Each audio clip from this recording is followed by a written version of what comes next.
transition back to 1G, and then we're ready to go. Yeah, and their health is assessed almost immediately after they splash down. Yeah, so we have Dr. Jesse Wang, and we have our independent duty corpsmen, who are the Navy version of paramedics, extremely highly trained, highly experienced Navy medics and divers who will go out there, open the capsule about 25, 28 minutes after splashdown and do the first initial assessment. So Jesse and his team will go out there and look at each crew, kind of do their assessments, get vital signs, report back to Drs. Haas and Kumji and I back in the med bay, let them know how they're doing, and then if they've got the normal kind of space adaptation kind of things, we expect that.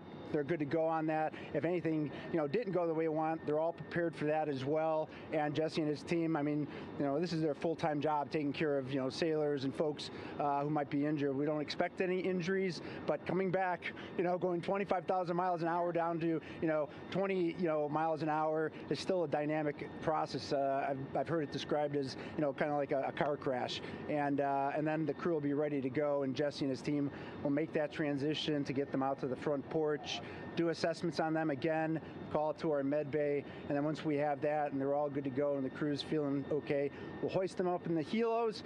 It's about a 3-minute flight back to the flight deck, and that's where me and the astronaut chief, Scott Tingle, will actually meet them. I'll get eyes on them, make sure they're all good, just take very slow transitions, and then one by one we'll either get them out with the SMTs, the SAR med techs under each arm, just kind of just walk them very slowly to med bay, which actually helps them acclimate back to 1G. Or if they really don't have their sea legs back yet, then we might put them in what we call a stair chair, which will be right behind them, and then just very slowly kind of get them back into med bay to start our full assessments with the team. Yeah, so a really great team here to support them as soon as they get back, and also all throughout the mission, of course. You talked a little bit about this, but obviously, we have seen astronauts return from the International Space Station for over 25 years, so we kind of know that that journey, how it affects the body. But yes, we're talking about humans returning from the moon for the first time since 1972. How is this different from your perspective? So it's different in one very significant respect. On Apollo, for exercise, they had something called the Apollo Exergenia, which was basically just a little canister with some ropes, and they would have some resistance and kind of do that. And the Apollo astronauts really liked that. They liked the ability to exercise, because you decondition from a musculoskeletal standpoint, you lose your strength and your stamina very quickly. We had something called the Orion flywheel, which was able to impart much greater loads in terms of resistance, so they're able to do squats, deadlifts, different things, not dissimilar to what the ISS astronauts do, but with a lot less room to do it. And they also did rowing activities for cardiovascular health, and the crews loved it. But for the lunar crews, the future lunar crews, maintaining that physical conditioning, which our astronaut strength conditioning rehabilitation specialists, affectionately known as the ACERs, back in Houston, really work hard to get them in the best shape they're going to, have to be in to get to the moon. That device hopefully will maintain that. And Apollo only had about a 4.3-day journey to the moon. Our astronauts are going to have about a 10 to 14-day journey. Right. So maintaining that physical fitness, that strength and stamina is going to be crucial for the success of being able to do those very physically demanding lunar EVAs. Right. So we're very excited about what the astronauts have said about the device and what they have to say about the role exercise plays, going to the moon. And also the mental benefit. Sure. They just really like sweating, breaking the sweat, and actually just feeling like they're just getting a workout. Right. Thank you so much, Rick. I really appreciate it. I know they're going to be in good hands, so we'll let you get back to it. Thank you so much. Megan, thanks for the time. Back to you, Rob. Okay, Megan, back here in Mission Control in Houston, everything is moving along in order. This view of Reed Wiseman on the left, Victor Glover on the right. We have good suit leak checks. Everything aboard integrity is in excellent shape. The vehicle, with the Earth growing larger and larger in the field of view, we're now just about 8,200 nautical miles away from Earth and closing in for a splashdown just 1 hour and 5 minutes from now.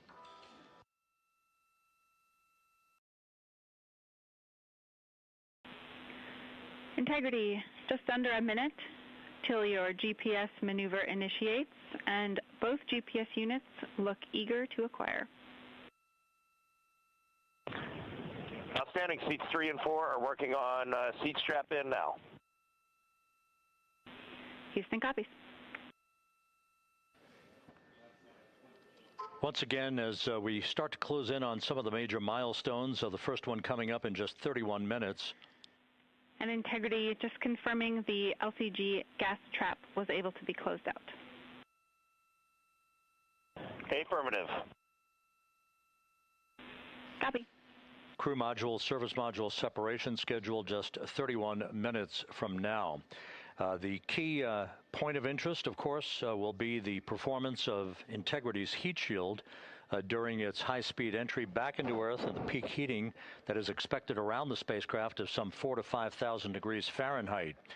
On Artemis I, as I think most folks know by now, we flew a trajectory known as a skip entry, in which we performed an initial dip into the atmosphere to bleed off some energy.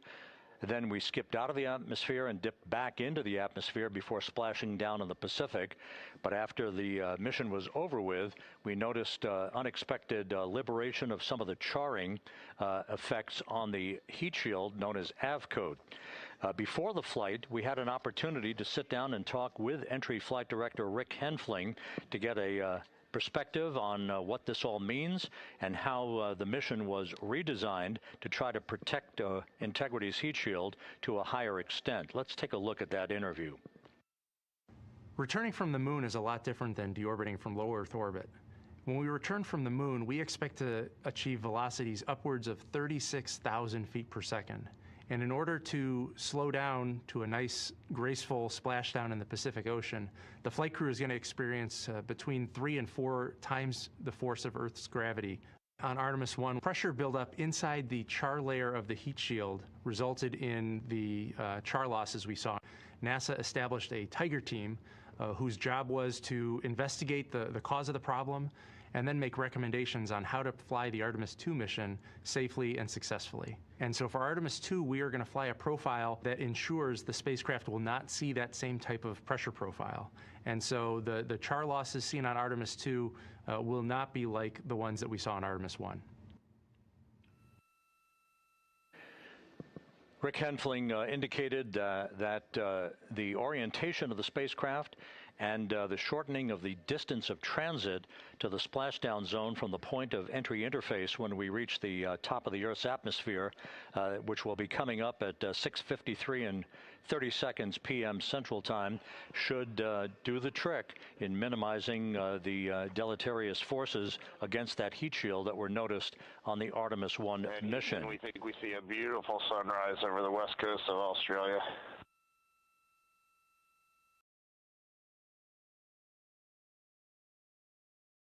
We copy. Commander Reed Wiseman reveling in his final hour in space on this mission as Integrity is passing over the southwest coast of Australia now at an altitude of some 7,600 nautical miles. That will begin the southwest and northeasterly transit across the Pacific Ocean. Let's talk a little bit more about some of the highlights and some of the numbers associated with the points of interest here. We are 27 and a half minutes away from crew module, service module separation. That will be followed about 3.5 minutes later by the raise burn that we've discussed, a 19-second burn of Integrity's thrusters to fine-tune its angle of attack as it enters the Earth's atmosphere. Entry interface is scheduled 47.5 minutes from now. That's the point at which we will reach the top of the Earth's atmosphere, traveling about 34,882 feet per second at an altitude of 400,000 feet. Just 24 seconds after entry interface, we will begin a blackout period of 6 minutes in duration at 6:53 and 54 seconds p.m. Central Time. Now, right about 10 seconds after the blackout period begins, we are expected to reach peak speed, which would be 24,661 miles an hour. That'll be about 103 miles an hour short of the velocity record set by the Apollo 10 astronauts, Tom Stafford, Gene Cernan, and John Young, when they returned from the moon on the Apollo 10 mission in 1969. That blackout period is expected to last 6 minutes in duration At 6:54 and 52 seconds p.m. Central Time, we'll reach our peak heating period of about 4,000 to 5,000 degrees while we're in a communications blackout from Integrity and its astronauts. That blackout should end at 6:59 and 55 seconds p.m. Central Time, at which point we expect to regain communications with the crew. Capcom Jackie Mahaffey here in the flight control room will be talking to the crew, calling them, and we'll await a response from the crew as they come out of that blackout period. And at that point, their altitude will be just 157,000 feet above the Earth, traveling at 13,000 feet per second, with a range to splashdown of just 147 nautical miles. From that point on, the next key series of events will be the deployment of a series of parachutes that we discussed before. First, the forward bay cover chute deploy that will pull the forward bay cover away from the top of Integrity, followed by drogue chute deploy, and then the main chute deploy that's expected at 7:04 and 44 seconds p.m. Central Time. That will begin the gentle descent of Integrity towards its splashdown at just a velocity of just 19 miles an hour, and that will begin the recovery operations that you just heard Megan Cruz discuss with her folks on the USS John Murtha. All of Integrity's systems in great shape. The crew is suited up. Leak checks complete as we stand by for the next major milestone, which will be the crew module service module separation just 24.5 minutes from now.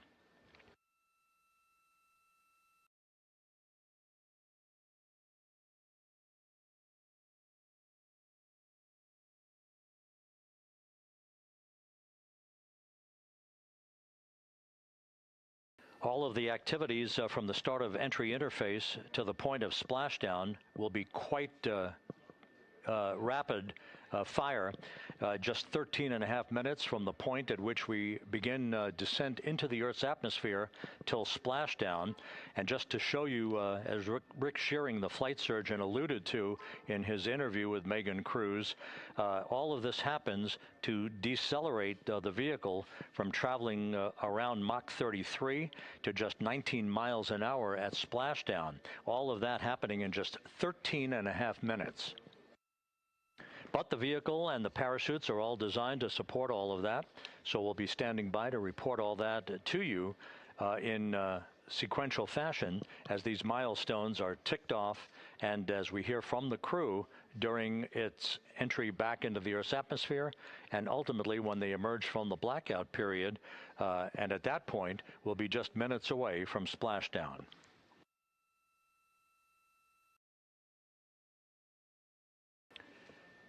So with all of those preparations ongoing, we can return here briefly for another report from the USS John P. Murtha and Megan Cruz. Megan?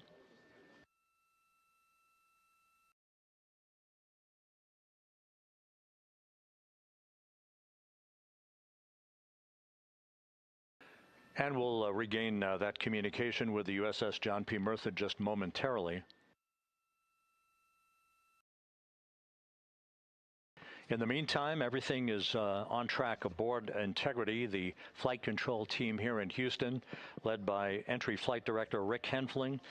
The voice you will hear talking to the crew is that of Jackie Mahaffey. She will be reporting everything to the crew and receiving their reports as they enter the Earth's atmosphere for their 13.5-minute plunge back into the atmosphere for splashdown off the coast of San Diego. Now we have the ship back with us and Megan Cruz aboard the USS John P. Murtha. Megan? 11 balloon, right?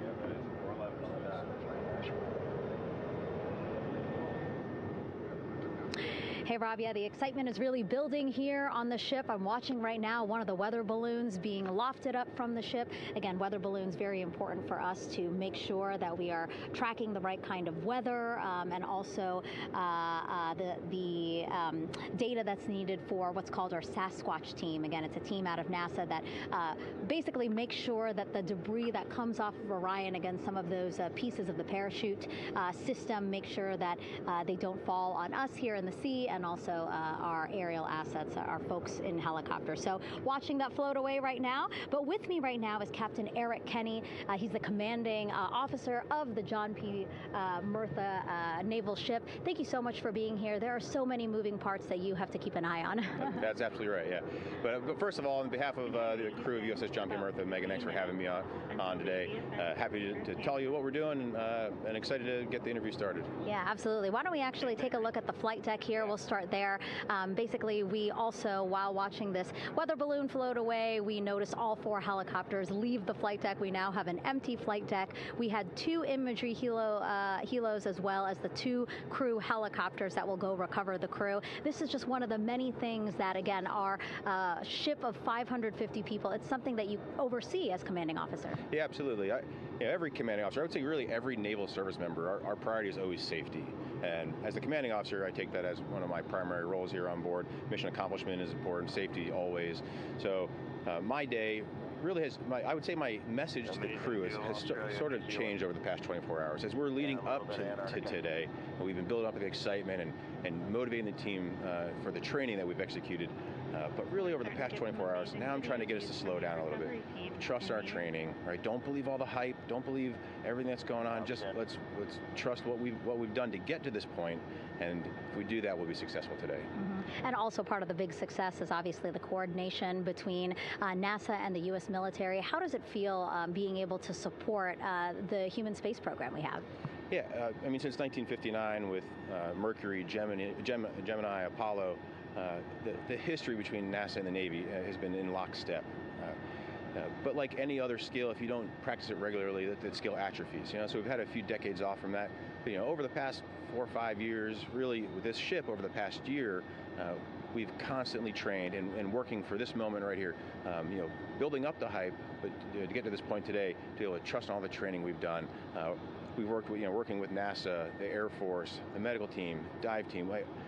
You want to talk about high-performance organizations coming together, working in unison? We are seeing that here on board the USS John P. Murtha, and I can't be more proud of the work everyone's doing. Yeah, you had some great words this morning saying just that, again, that it's really nice to see everybody working together and so excited. I mean, you just became the commanding officer of this ship back in February. How does it personally feel for you to be a part of this historic moment today? Yeah, I mean, first and foremost, I'd say any opportunity to command any warship in the United States Navy is a tremendous honor, is a pinnacle of any naval officer's career.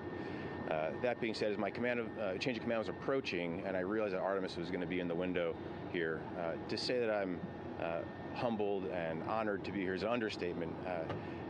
What really just excites me is the opportunity to see this crew, who has been training so hard over the past year plus, come together. It is what inspires me. Listening to NASA and the ownership and pride they take, they make my crew better. I think we're making NASA better together. That synergy is something that I'm happy to see and hopefully take forward with me in my career. Yeah, it's all about partnerships. We couldn't do it without you, and we couldn't have gotten to the moon without our international partners as well. So thank you so much, Captain. It was really great to have you here today. Thanks, Megan. Awesome. All right, Rob, back to you. Thank you, Megan. Back here in Mission Control in Houston. We just had a quick view of the crew. We'll get that view back, and there they are again. Here in Mission Control, the entry team of flight controllers led by Rick Henfling and Jackie Mahaffey serving as the spacecraft communicator. We have just handed over communications links from the Deep Space Network that we communicated with the crew through from the time of the translunar injection burn back on April 2nd. We've just handed back to the Tracking and Data Relay satellite system as we prepare for the crew module service module separation that will take place just 17 minutes from now. With the Earth looming in front of Integrity as it barrels back for a splashdown of the Pacific just 50 minutes from now, we're just 5,700 nautical miles from splashdown. Just one other quick note about the comparison from the Artemis I entry profile to the Artemis II entry profile and how that is serving as a extra layer of protection for Integrity's heat shield.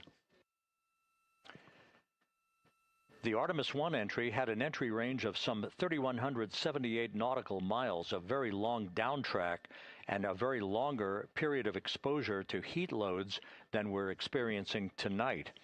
It also had that skip entry profile that we discussed earlier, dipping into the Earth's atmosphere, then back out, then back in. It was about 20 minutes of exposure. Integrity, Houston, comm check on TDRS. Jackie, we have it loud and clear on TDRS. We have you the same. And there's one of the weather balloons being deployed from the USS John P. Murtha.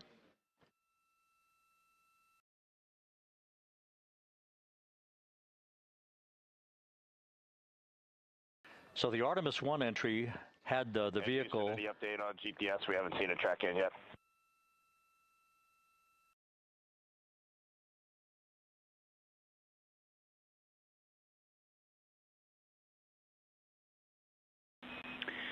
Reed, we are watching. We are starting to get into the window where they may start acquiring, so should be within the next 10 minutes. Okay, sounds good. We're holding at step 17 and getting ready for CM-RCS hot fire.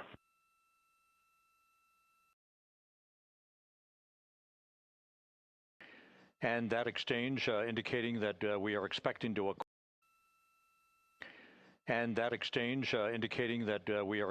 to acquire data from the GPS system on board. That'll be a navigational tool that will basically tell Integrity's computers that they're on track down the center line of the corridor for the entry interface that will lead them to their splashdown point. Once again, the Artemis I entry exposed the heat shield for about 20 minutes of peak heating. For Artemis II, we're going to reach a downtrack distance of 1,701 nautical miles from the point of entry interface with just 14 minutes of duration. And it's basically a different angle of attack, a little bit steeper angle of attack that will protect the heat shield from excessive heat loads. So that is the difference between Artemis I and Artemis II, all designed into this mission to gather data, to protect the heat shield, since the Artemis III mission and beyond will have a different designed heat shield that will allow that skip entry type of profile to be resumed for all of the future missions coming back from the south pole of the moon when we initiate lunar landings. So we've handed over to the Tracking and Data Relay Satellite System. That's where we'll have communications for the rest of the flight. Just to give you some time hacks here, we're 13.5 minutes away from crew module, service module separation, and just 17 minutes away from the raise burn, that 19-second firing of the thrusters that will basically be the final fine-tuning of the angle of attack for Integrity as it enters the Earth's atmosphere.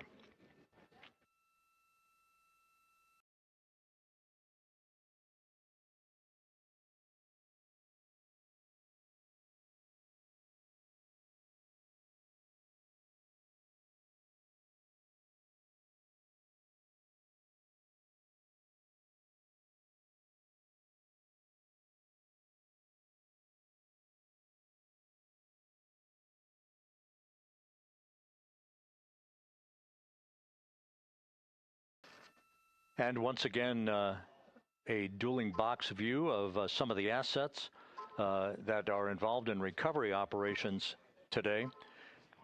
The Integrity, cabin configured, all crew suited and seated. Houston copies. That confirmation from Reed Wiseman aboard Integrity, as you see the assets being deployed to the splashdown zone. At the time of splashdown, we expect the John P. Murtha to be about 5 miles away from Integrity, keeping a safe distance until we are sure that the vehicle is in the water and upright, and that it is in a good configuration system-wide for the recovery teams to begin to approach the vehicle to erect that inflatable raft. 2 minutes to CM-RCS warm-up hot fire. We're ready. That call from spacecraft communicator Jackie Mahaffey indicating that we're 2 minutes away from a quick burst of the reaction control system. Thrusters, that will be a hot fire test prior to the separation of the crew module from the service module. The European service module has performed flawlessly throughout this flight. Everything, all the burns that had been prescribed for that service module have been executed on time and without a problem. There is the European flight control room that has overseen the manufacturing, the design of the European service module. They deserve quite a bit of credit on this mission for not only propelling the Integrity and its astronauts toward the moon, but also conducting the fine-tuning of its trajectory to bring it to this point where we are dead spot on down the middle of the corridor trajectory-wise to bring Integrity down for its splashdown in the Pacific just 44 minutes from now.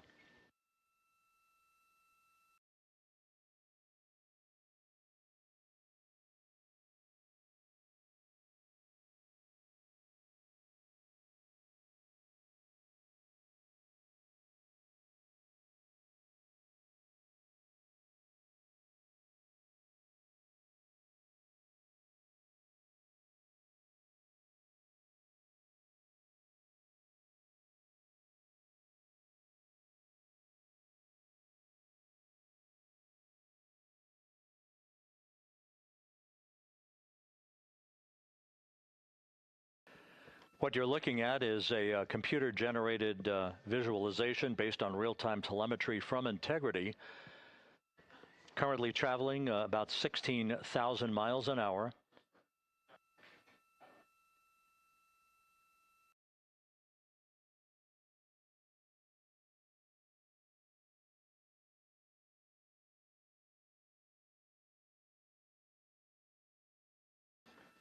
Integrity traveling about 16,000 miles an hour. For the prop cautions, we're taking a look. Copy that. Now just about 5,100 miles from Earth. Splashdown scheduled 43 minutes from now.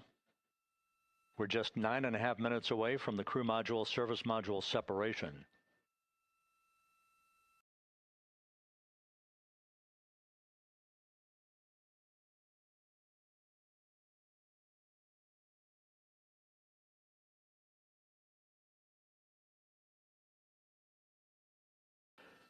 We are confirming. Integrity, we are assessing details, but so far looks like a good hot fire. Looks good on board, Jackie. Thank you. And Jackie Mahaffey took the words out of my mouth. I was just about to say that we had a good hot fire test of the thrusters in advance of the crew module service module separation that's coming up just 8.5 minutes from now. This will begin the period in which we will have rapid-fire succession of critical activities on board that will lead to entry interface just 28 minutes from now, where the vehicle will enter the Earth's atmosphere at an altitude of 400,000 feet. The time of entry interface, 6:53 and 30 seconds p.m. Central Time.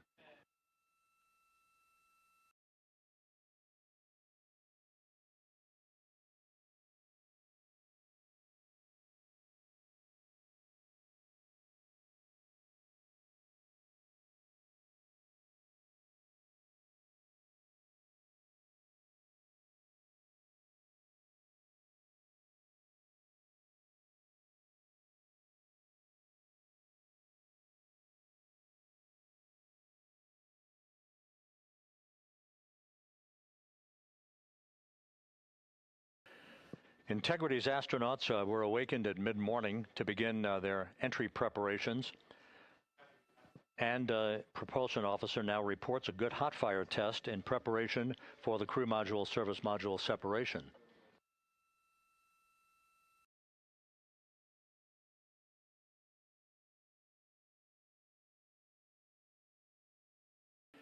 We're now inside 41 minutes until splashdown. Integrity Houston, we have confirmed a good CMRCS hot fire.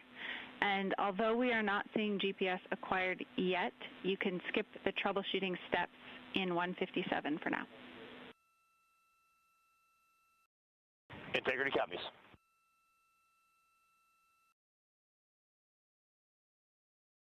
That GPS discussion indicating that we will be acquiring navigational data for Integrity through the Global Positioning System equipment on board. We just don't have it yet, but we will. All of Integrity's systems are in great shape to support its high-speed entry into the Earth's atmosphere. It, once again, will reach a peak speed of 24,661.21 miles an hour. You're calling GPS. We at least have GPS 1 looking good on board.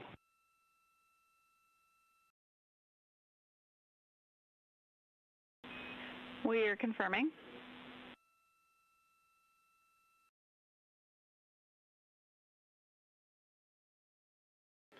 The Guidance, Navigation, and Control Officer here in Mission Control confirming that we have good lock on GPS data. We are on a communications link now through the Tracking and Data Relay satellite system. Now, following splashdown, we're going to lose that link and go to what's called a VLDR, a very low data rate communications link, so that we can talk to the crew inside Integrity as they are on the water. Integrity, confirm we do see good GPS. We do too, especially GPS 1 is accepting in nav channels 1 and 3. That GPS data is basically telling Integrity's onboard computers its position relative to the Earth, but its trajectory and its orientation according to flight dynamics and the Guidance, Navigation, and Control Officer is spot on. We have now armed the pyros for the crew module service module separation coming up less than 5 minutes from now.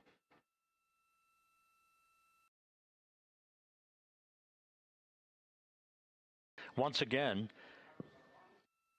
just 10 seconds after entry interface, we will see Integrity reaching its peak speed of 24,661.21 miles per hour. That will be just seconds before we begin a 6-minute blackout period. Integrity, Houston. Your vehicle is in a good config for CM-SM SEP and go for CM raise. Houston, we see the same on board and copy go for CM raise.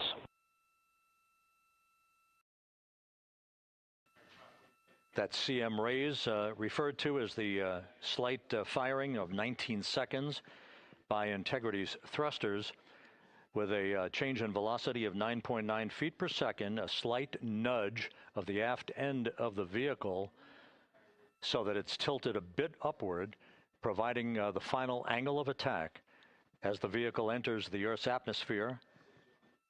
This being the mitigating factor that will reduce heat loads on the heat shield as we reach a point downrange from the start of entry interface, some 1,701 nautical miles to the splashdown site.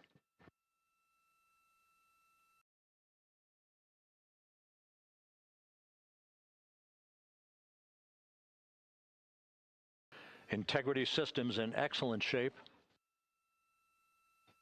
We are currently 3,300 nautical miles left in this mission.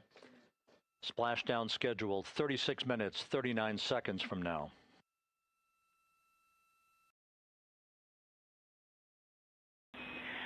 Integrity, Houston. For the 2 enabled prop cautions, what happened is while the thrusters were firing, multiple pressure sensors on each of the strings diverged a bit from each other. Those limits look to be set pretty tight.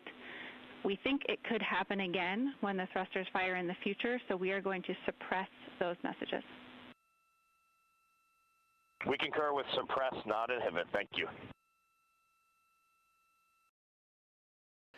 That exchange between Jackie Mahaffey, our Capcom for tonight, and Reed Wiseman aboard Integrity, indicating basically to ignore sensor data. All of Integrity's systems are in good shape.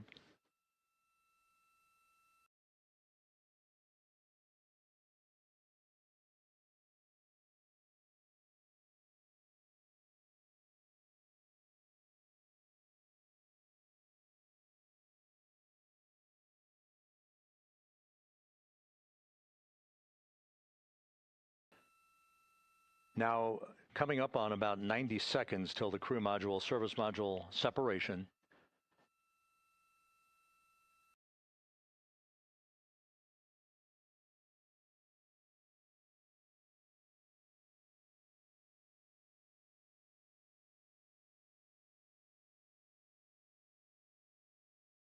All quiet here in Mission Control as we enter the most critical phase of the completion of this flight.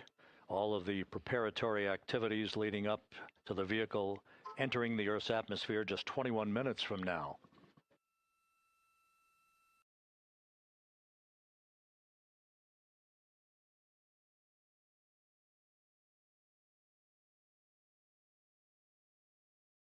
Coming up on 1 minute. Mark 1 minute till crew module, service module separation.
And we have confirmation of crew module, service module separation. And a great view, albeit momentarily.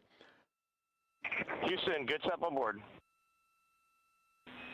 Houston copies and concurs. The European service module now separated from Integrity, a job well done. Integrity, no action for the 4 CDH cautions. Those are SM related, not applicable. Integrity.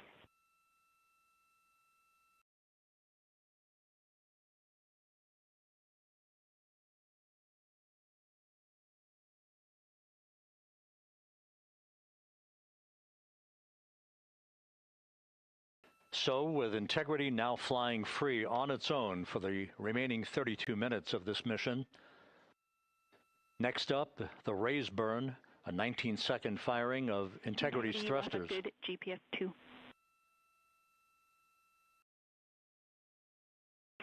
Integrity copies, good GPS 2. Coming up on the 2-minute mark until the raise burn. Again, this is the final tweaking of the orientation of Integrity to put it in the right angle, if you will, the angle of attack that it will fly in during its entrance into the Earth's atmosphere. Entry interface now just 18 minutes, 25 seconds away. This is a visualization, but driven by real-time telemetry. This is the maneuvering of Integrity to the raise burn orientation. Just 2,800 miles from Earth.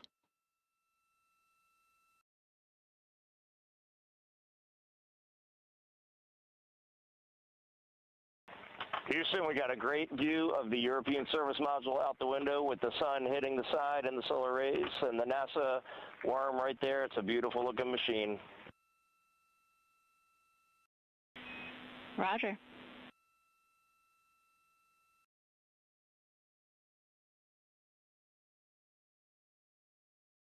And we have completed the maneuver to the raise burn orientation, 1 minute away from the raise burn.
And the crew module raise burn is underway, a 19-second firing of the thrusters, and we have a completion of the burn.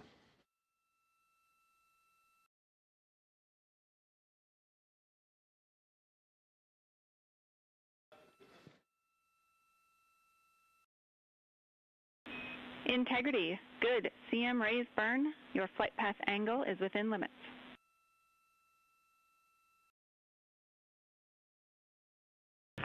Integrity copies. Looks good on board, Jackie. So the final maneuver is now complete. Our trajectory for a splashdown in the Pacific 29 minutes from now is set and will not be amended any further. And we have the right angle of attack to mitigate any excessive heat loads on the vehicle during entry interface. Integrity Houston, a heads up about comm coverage. When you perform the 180 roll, for the first minute or so in that attitude, we expect about a minute LOS. We copy.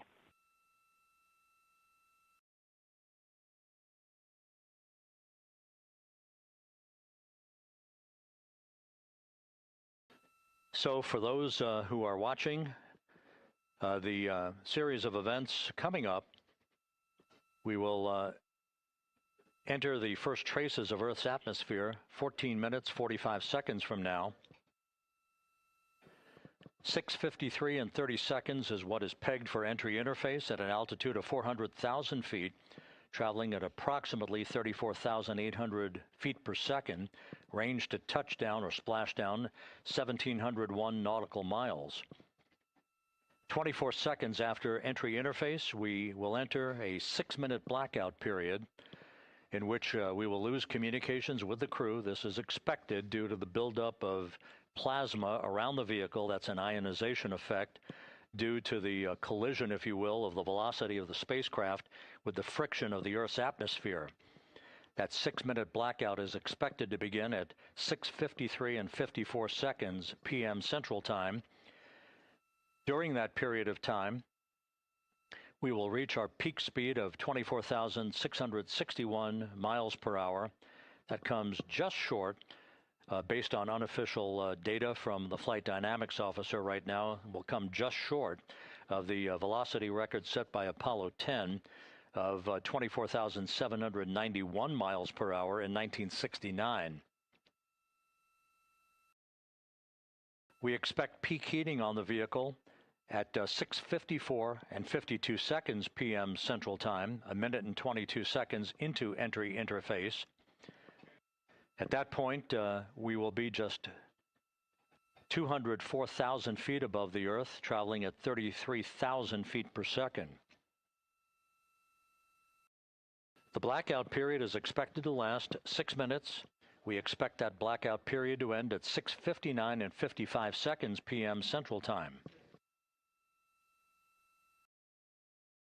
From the end of the blackout period until splashdown, it is just 7 minutes, at which point we'll start deploying the series of parachutes to slow integrity down to an ultimate splashdown velocity of just 19 miles an hour. We see the same, waiting for the 180 rolls.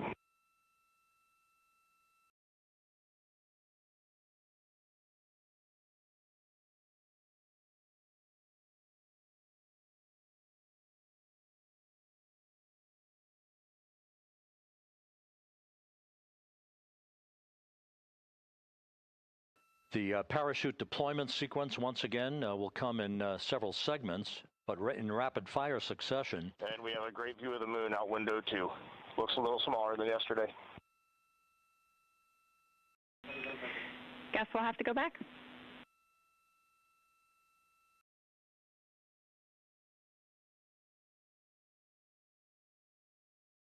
Reed Wiseman and Jackie Mahaffey exchanging discussion on a view of the moon that Integrity's astronauts are seeing in the final minutes of this mission that will be completed with splashdown just 25 minutes from now.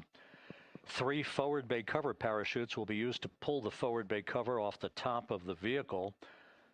Then 2 drogue parachutes will be deployed to slow and stabilize the crew module during its descent, followed by 3 pilot parachutes that will lift and deploy the main parachutes from the forward bay. The final sequence will have 3 main parachutes deployed. These will be 116 feet in diameter, each main parachute approximately 265 feet long when reefed. The parachutes will ultimately slow Integrity down from its peak speed of almost 33 times the speed of sound to a gentle 19 miles an hour at splashdown.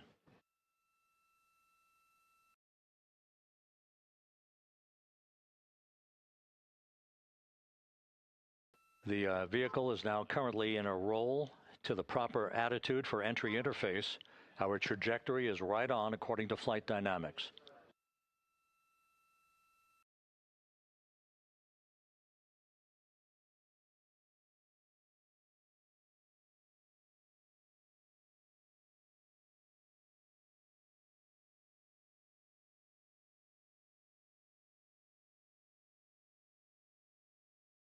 Integrity is on a trajectory from southwest and northeast across the Pacific Ocean, descending at a rate of 15,000 feet per second.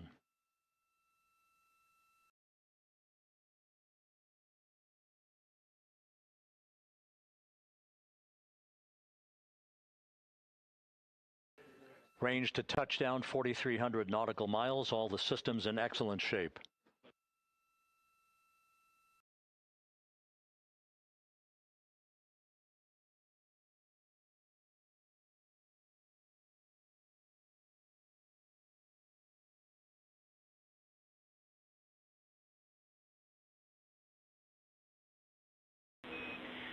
Integrity, Orion in the EI roll 180 attitude. Looks good on board, Jackie.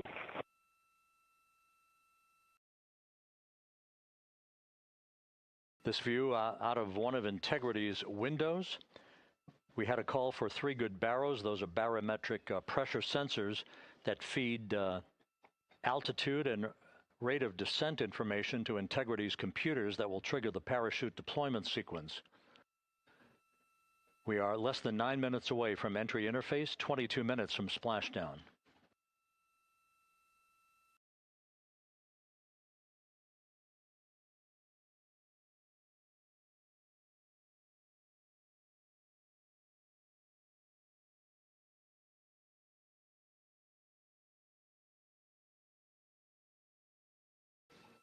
You can see the reflection of one of the crew members in the window.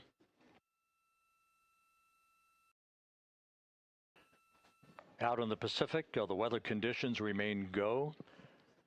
Just a few clouds, some scattered clouds, winds at 10 knots, wave heights just about 4 feet. A gentle day in the Pacific for the homecoming of Integrity's astronauts.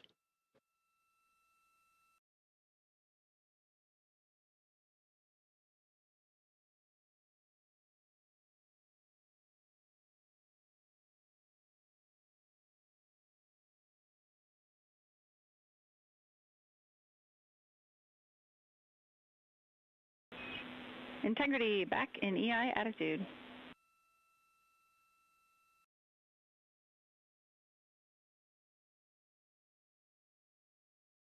We see the same on board, Jackie.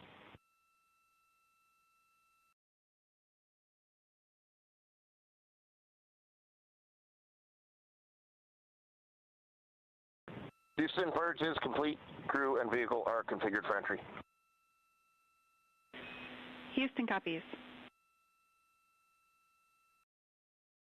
And we're in step 37, transferring nav state to BFS.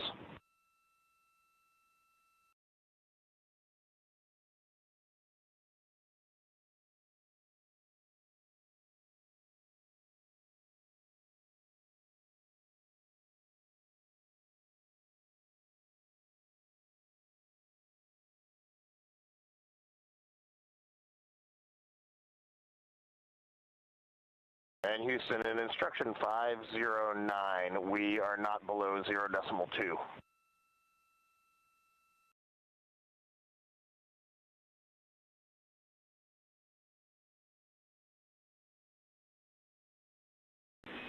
Integrity, no action required. Integrity.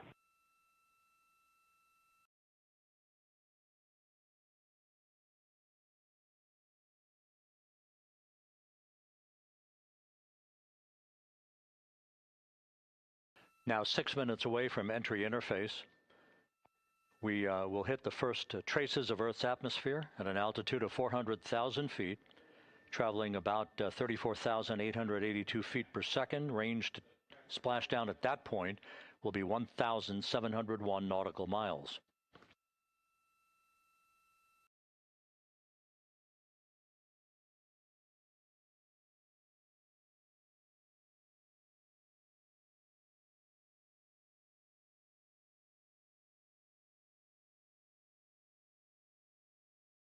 And once again, just a reminder, some 24 seconds after entry interface, we do expect to lose communications with the vehicle and the crew during a 6-minute blackout period when a plasma shield will build up around the spacecraft due to the ionization, due to heating effects. And Flight Dynamics has just confirmed we will have a blackout period of exactly 6 minutes in duration. And once again, that's due to the fact that a plasma buildup around the vehicle will prevent communications and data, so we will not be able to talk to the crew members at that time, nor will we receive data here in the flight control room. Houston, everything is looking good on board. Just confirm no pre-EI downloads. Houston concurs. That blackout period to begin at 6:53 and 54 seconds p.m. Central Time, and again will last about 6 minutes in duration.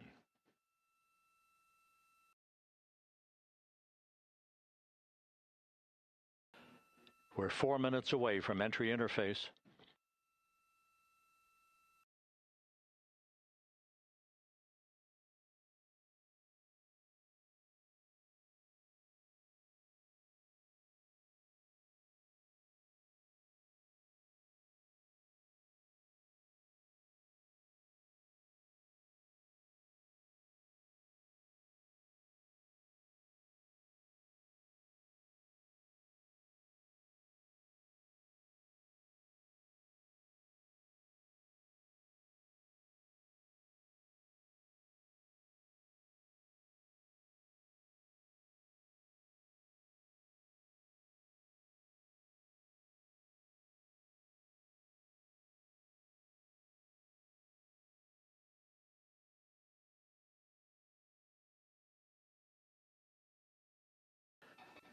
This view from Integrity as it crosses from southwest to northeast across the Pacific Ocean, 3 minutes from entry interface.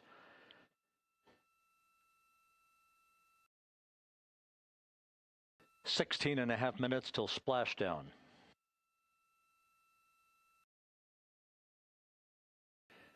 The USS John P. Murtha and the recovery team is on station and in position, as are the airborne imagery assets that we hope to receive imagery from as Artemis enters the Earth's atmosphere and through parachute deployment.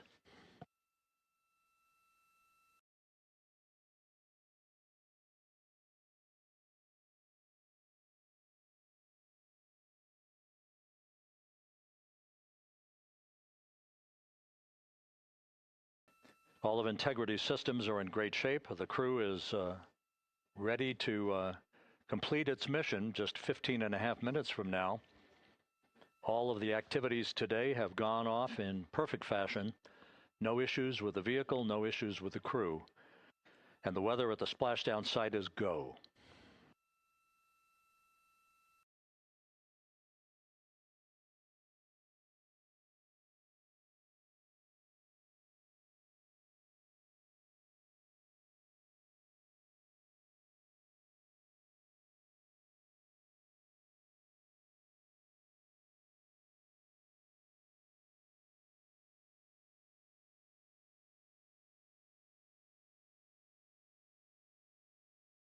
Coming up on 1 minute until entry interface.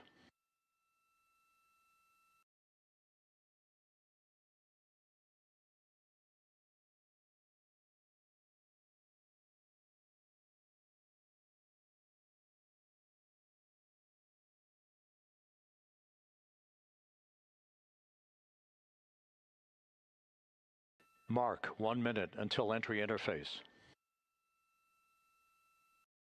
1 minute, 20 seconds until the expected start of our 6-minute blackout. Integrity, 1 minute to a 6-minute blackout. Integrity.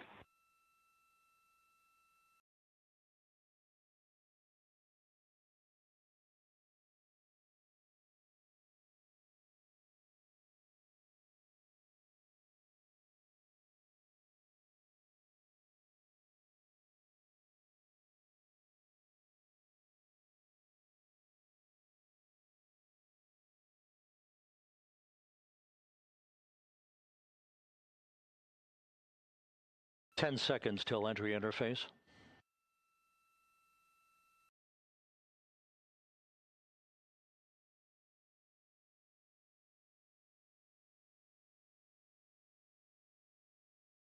And we have crossed the threshold, now entering the Earth's atmosphere. We're at 400,000 feet, traveling 34,800 feet per second.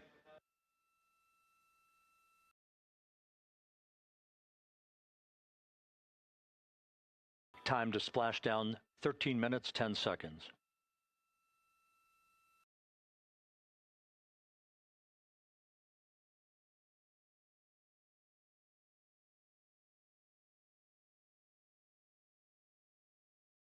And as predicted, we've entered our communications blackout.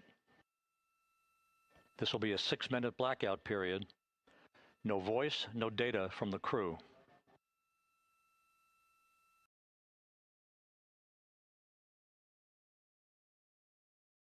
We're 30 seconds away from the anticipated point of peak heating on the vehicle, where temperatures will rise to about 4,000 to 5,000 degrees Fahrenheit.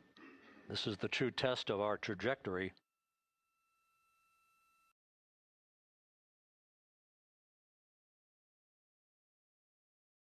And from the G5 aircraft in the vicinity of the splashdown zone, this view of integrity. So that pinpoint of light shows the vehicle as it enters the period of peak heating in the Earth's atmosphere, the first tug of gravity being felt by Integrity's astronauts since their launch back on April 1st.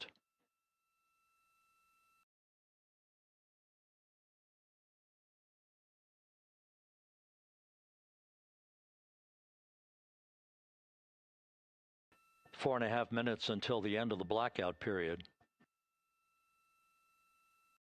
Time to splash down, 11 minutes, 33 seconds.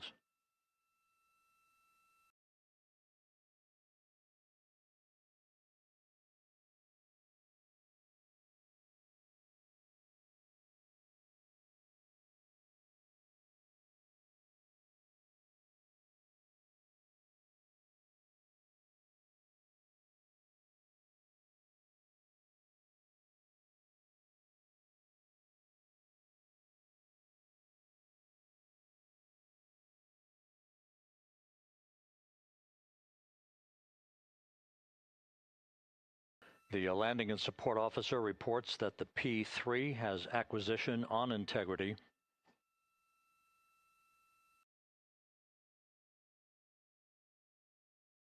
Three and a half minutes left in this blackout period. This is a visualization of the plasma buildup around the spacecraft and the repelling of that heat on Integrity's heat shield.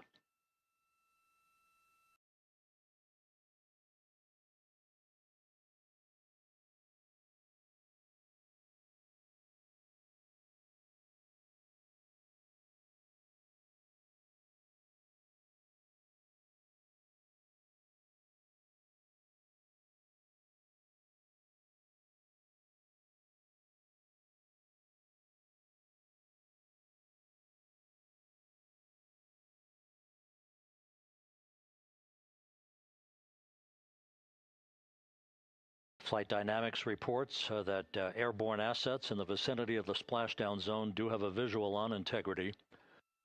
Still 2 minutes and 40 seconds left in our blackout period. Time to splashdown, 9 minutes, 35 seconds.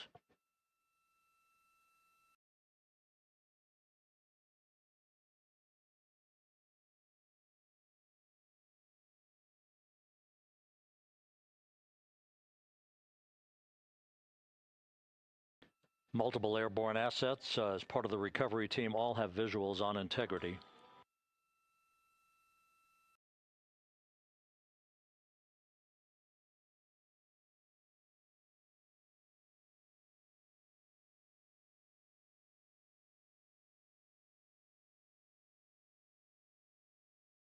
And the WB-57 flying in the splashdown zone also has a visual. And the Navy helos also have visuals.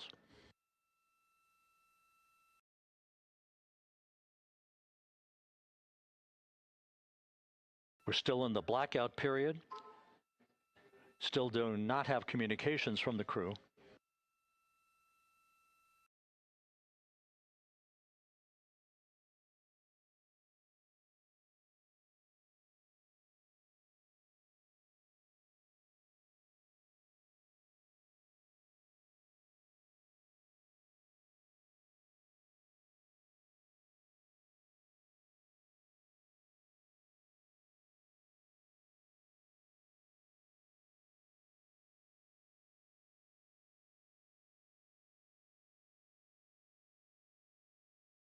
We're standing by for communications from the crew. We should be out of the blackout period less than a minute from now.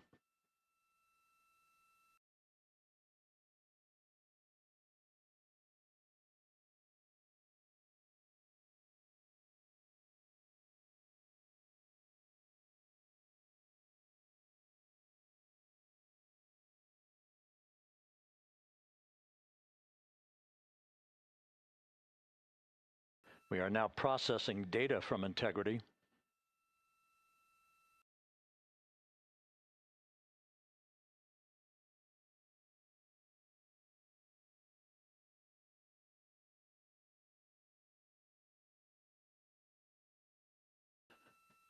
Landing and support officer reports the small boats are en route to the splashdown target zone.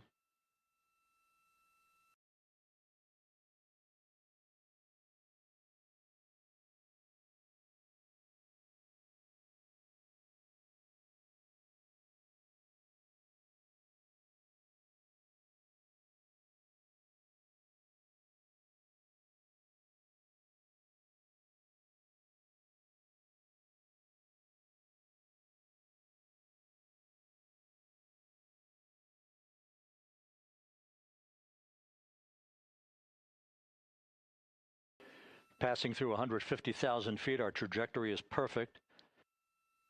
We're getting intermittent views of integrity. Still waiting to establish voice communication.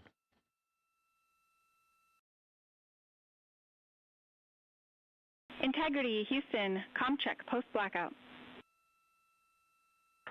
Houston, Integrity, we have you loud and clear. Your trajectory is nominal, and your recovery teams have visual. Guidance looks good. No action for the enabled internal camera controller fail. Big cheers from the viewing room here in Mission Control as voice communication reestablished with Commander Reed Wiseman. For America and a waiting world, Integrity is 5.5 minutes away from coming home.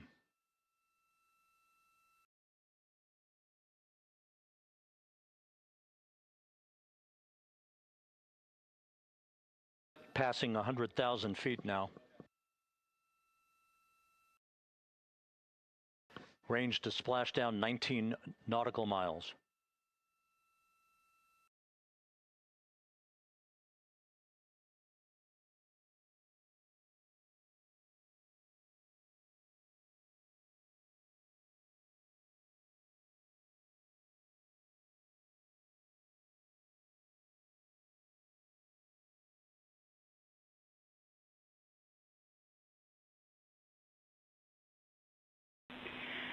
Integrity impact to the camera controller fail is no Cab 1 views of the chutes.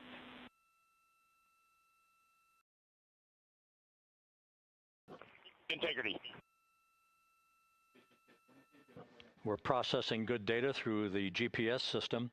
A good view of Integrity, time to splashdown 4.5 minutes.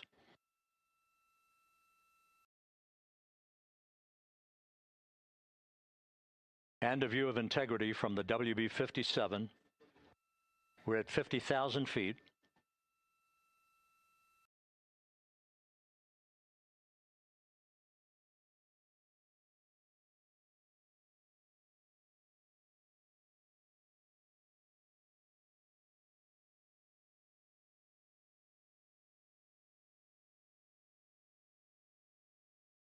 The pyros are armed for forward bay covered jettison.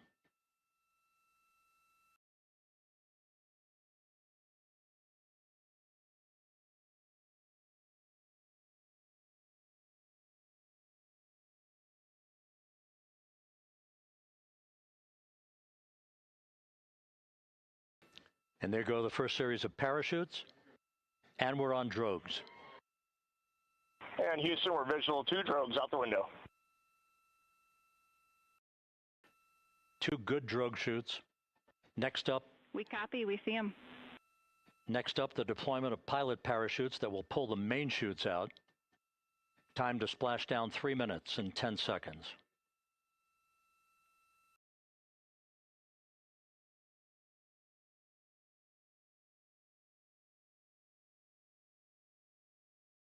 Perfect descent rate according to flight dynamics. Good rates on 2 drogues. We see the same on board.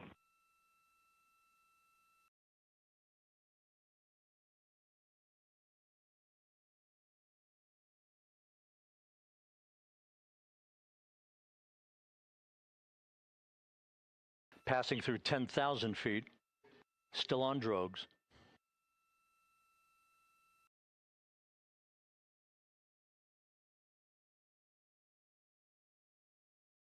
Main chute deploy.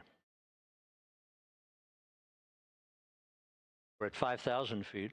Main chute deploy. We're at 5,000 feet.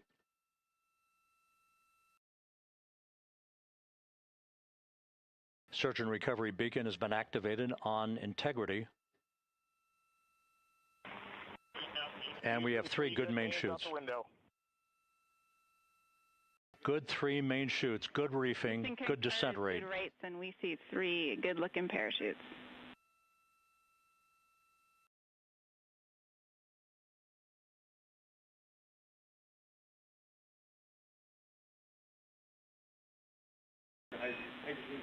Integrity. Cabin pressure indicates no need for hydrazine checks. Integrity copies. This is a perfect descent for integrity. Its crew sounding hale and hearty on board. Time to splash down 1 minute, 15 seconds.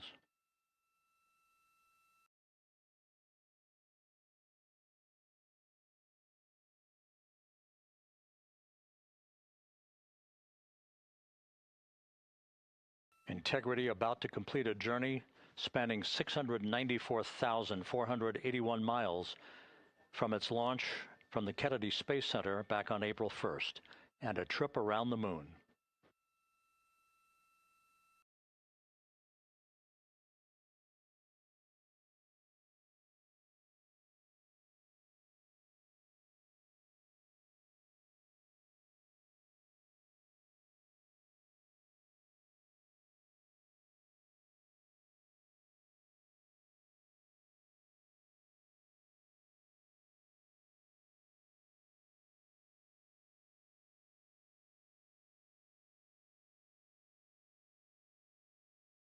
Passing through 1,000 feet.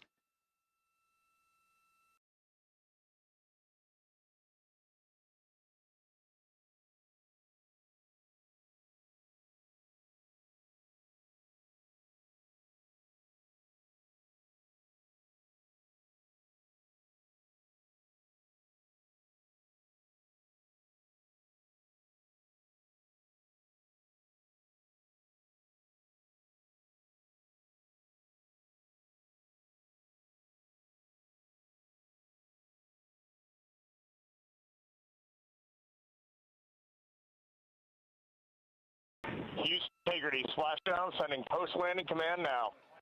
Splashdown confirmed. Copy splashdown, waiting on VLDR.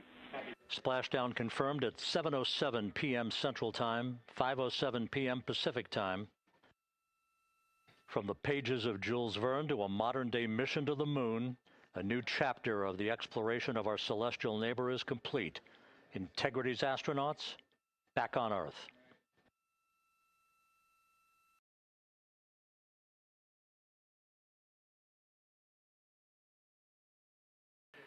And the landing and support officer reports the vehicle is stable 1. We still will be deploying the crew module uprighting system to maintain that orientation. A perfect bullseye splashdown for Integrity and its 4 astronauts.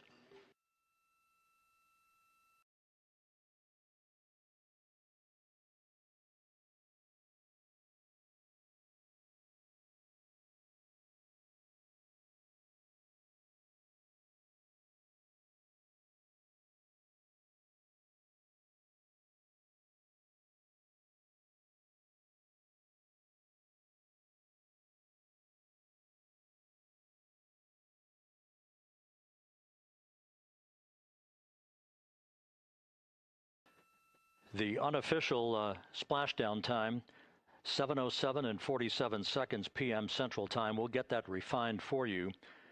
That would put the end of the mission at a mission elapsed time of 9 days, 1 hour, 31 minutes, 35 seconds.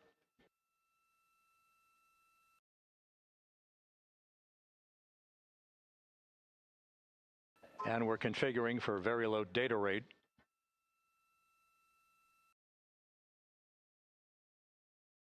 Once again, splashdown occurring in the Pacific, southwest of San Diego at 7:07 and 47 seconds p.m. Integrity Houston, comm check on VLDR.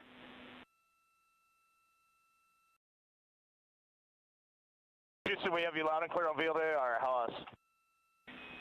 We have you the same. We'll meet you over in post-landing. Perfect communications established. A journey.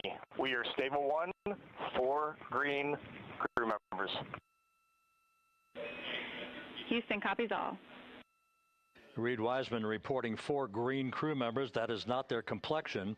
That is the fact that they're in great condition. That's what that means. So stable 1, upright. The crew module uprighting system is being deployed. The 5 airbags being inflated through helium to maintain the upright configuration for the vehicle. This was a textbook entry and a textbook touchdown for Integrity. Reed Wiseman, Victor Glover, Christina Cook, and Jeremy Hansen back on Earth after a journey around the moon.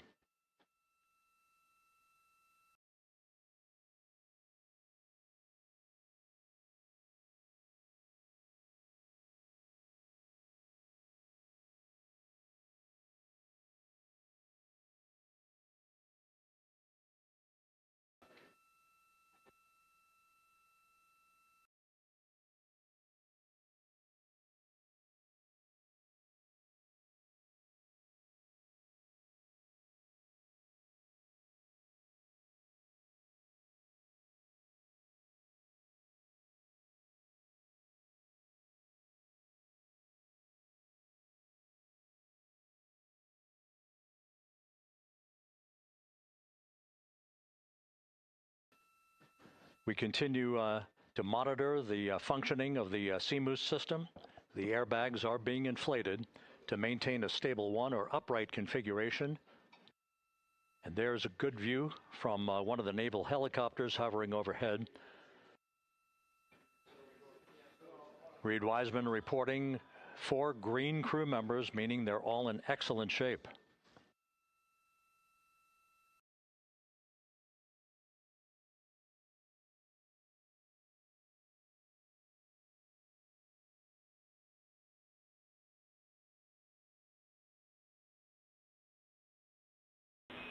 Integrity Houston for SAR beacon and radio. SAR beacon is in for 06, and we're powering the radio now. Go ahead. We see the beacon on. However, the recovery team is not seeing the signal. Your SAR radio uses the same antenna, so you may run into trouble with the radio. Okay, copy. We are also powering up the sat phone now.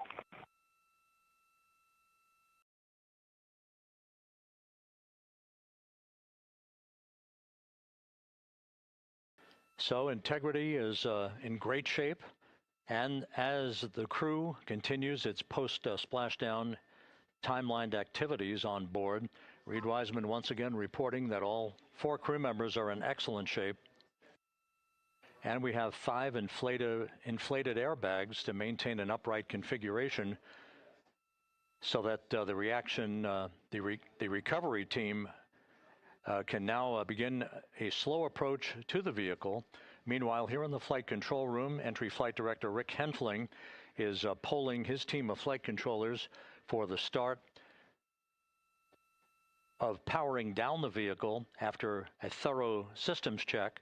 We have no toxic gases to be concerned about, so the recovery personnel can approach the vehicle, but not until we have powered down the spacecraft. That's expected to take a few more minutes.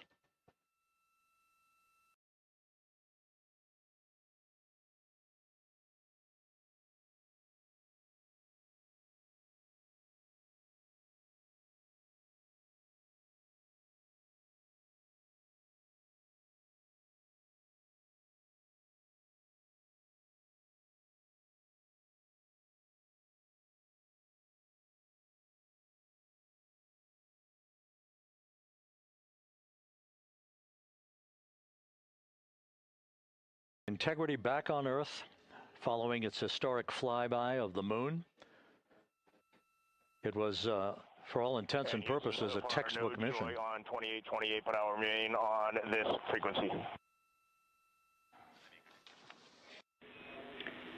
We copy.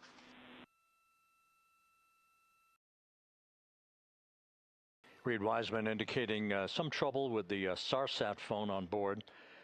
But that's not an issue. What is more important is that the vehicle is solid. No issues as we begin the power down of the vehicle to begin the recovery process.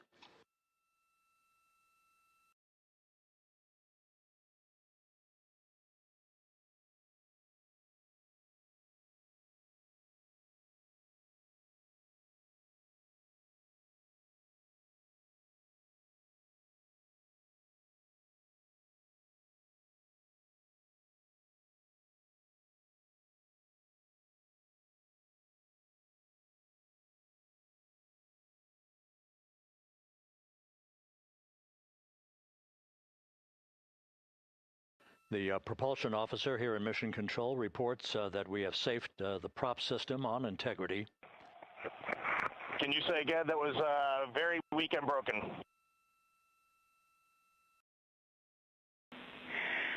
Integrity, Houston did not call.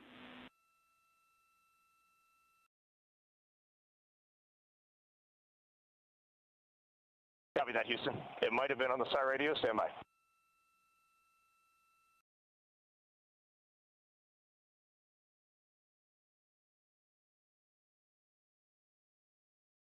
All of the milestones were executed in perfect fashion. Integrity entering the Earth's atmosphere right on time, reaching its peak speed shortly after a blackout period began. We emerged from the blackout period, but the recovery imagery airborne assets were able to pick up Integrity's descent almost immediately through entry interface, tracking the vehicle all the way down. And finally, you saw the sequence of chute deployments. First, the forward bay cover being pulled off the top of the vehicle by a series of 3 parachutes. Then the drogue chutes were deployed, followed by the 3 main chutes that slowed the splashdown velocity of Integrity to just 19 miles an hour.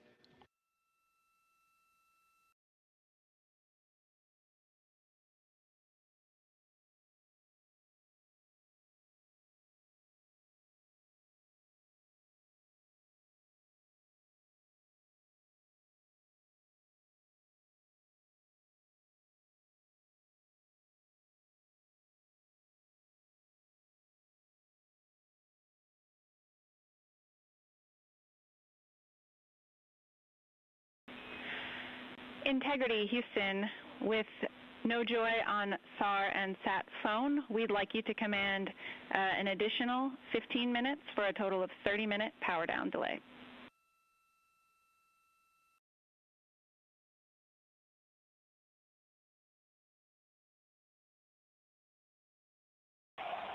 All right, Jackie, we have selected T/D+30. No joy on SAR radio or sat phone. And stand by, we have the master diver on SAR radio. Please hold comms. Hey, Lily, excuse me. Hey, Jackie, we just got the master diver on SAR.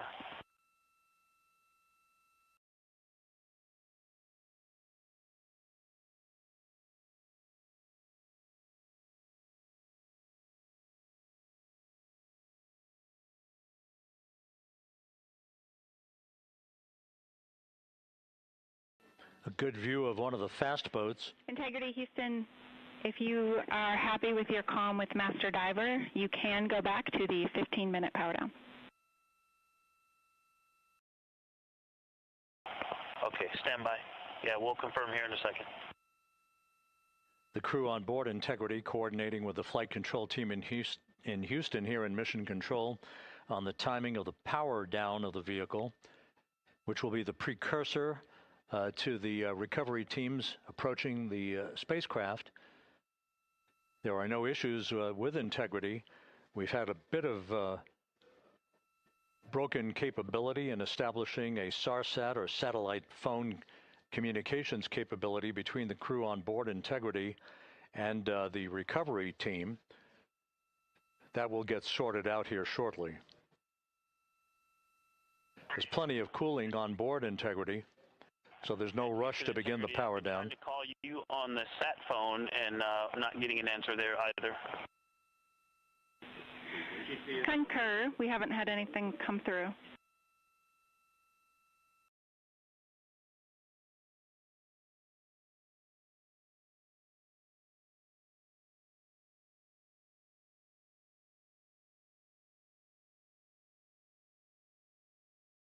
And Houston, if you could relay to recovery that we hear them, but it does not appear as though they are hearing us.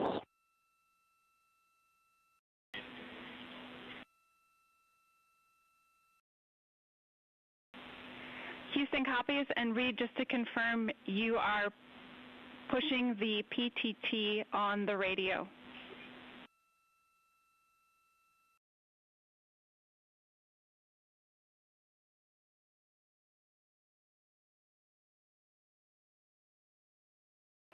So as we continue to sort out the communications between Integrity and the recovery teams, we are standing by for the initiation of the power down procedures that, as you see, the recovery teams are moving towards the side of the capsule.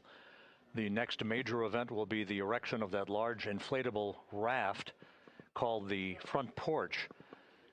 That will be the port of call for the crew as they're being extracted one by one from the vehicle.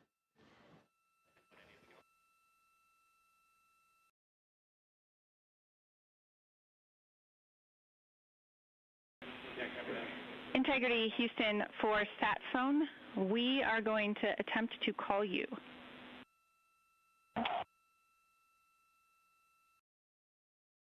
Good idea, standing by. And Jackie, yes, we are pushing the push to talk, the two buttons on the left side of the radio below the up-down arrows. We are utilizing them. I'm rebooting the radio to see if we get good comms. Okay, we copy all, and just to confirm, you are seeing that you are touchdown plus 3030 for power, correct? That's affirmative.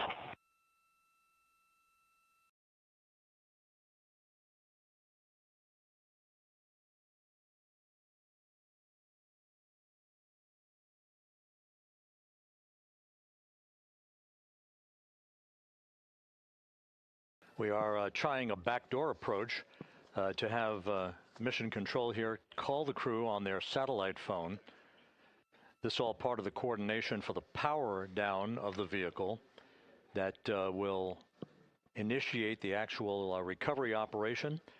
The first boats with the Navy divers on board are standing by, waiting to close in on Integrity to begin the process of erecting the large inflatable raft that's called the front porch that will be where the astronauts are extracted from so that they can have a few minutes to get their land legs back before they're hoisted aboard the Navy helicopters for the flight back to the deck of the USS John P. Murtha. Do not reply.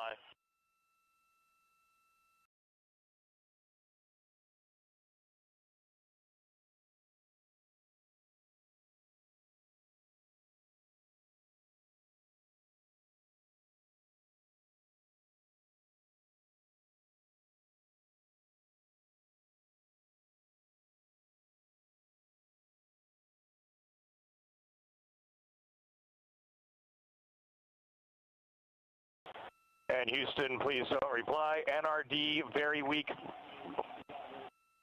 but readable. Master Diver, we can hear, but they cannot hear us.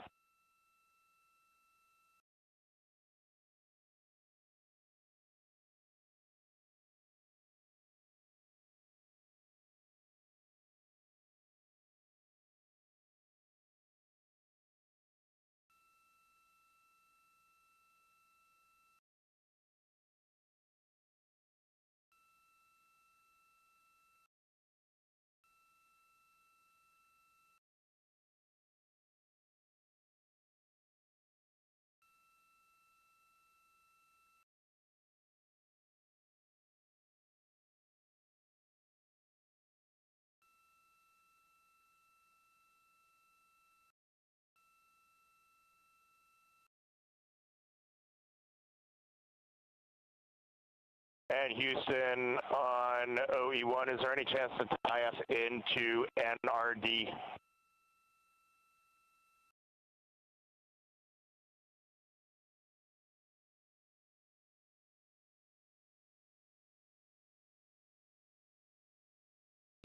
Checking.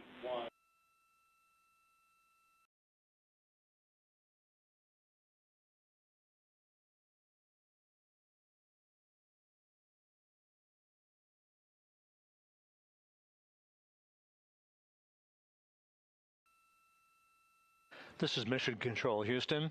While we stand by for the establishment of communications between Integrity and the recovery team that is basically standing by very close to the spacecraft, we're going to go to the deck of the USS John P. Murtha, where Megan Cruz is standing by with Administrator Jared Isaacman.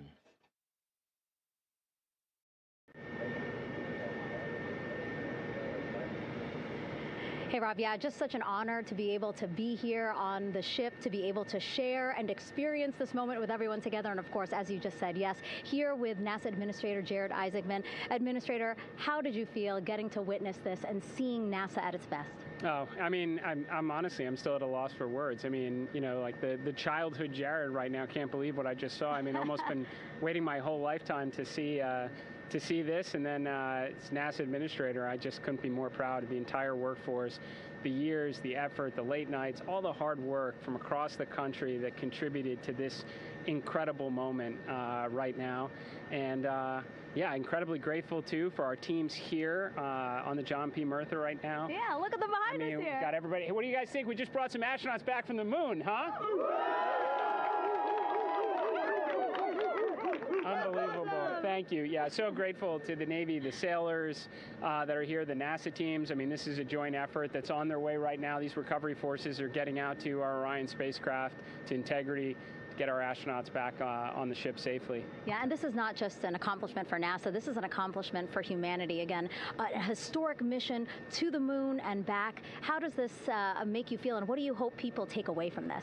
Well, I'll tell you, you know, I think about the crew members that we've all had an opportunity to observe over the last 10 days, right? I mean, they're absolutely professional astronauts. I mean, wonderful communicators, almost poets. But then I think these were the ambassadors from humanity to the stars that we sent out there right now. And I can't imagine a better crew than the Artemis II crew that just completed a perfect mission right now. So yes, it's a huge moment for everybody, right? I mean, we are back in the business of sending astronauts to the moon, bringing them back safely, and to set up for a series more. I mean, this is not a once in a lifetime, which you hear sometimes around here. It's like, this was a once in a lifetime. No, it's not. This is just the beginning. We are going to get back into doing this with frequency, sending missions to the moon until we land on it in 2028 and start building our base. Yeah, are we going to build on the momentum for Artemis III? I mean, it's just around the corner. Absolutely. So, I mean, that's, you know, part of me too. Like, I can't wait to get the crew off of Integrity right now, but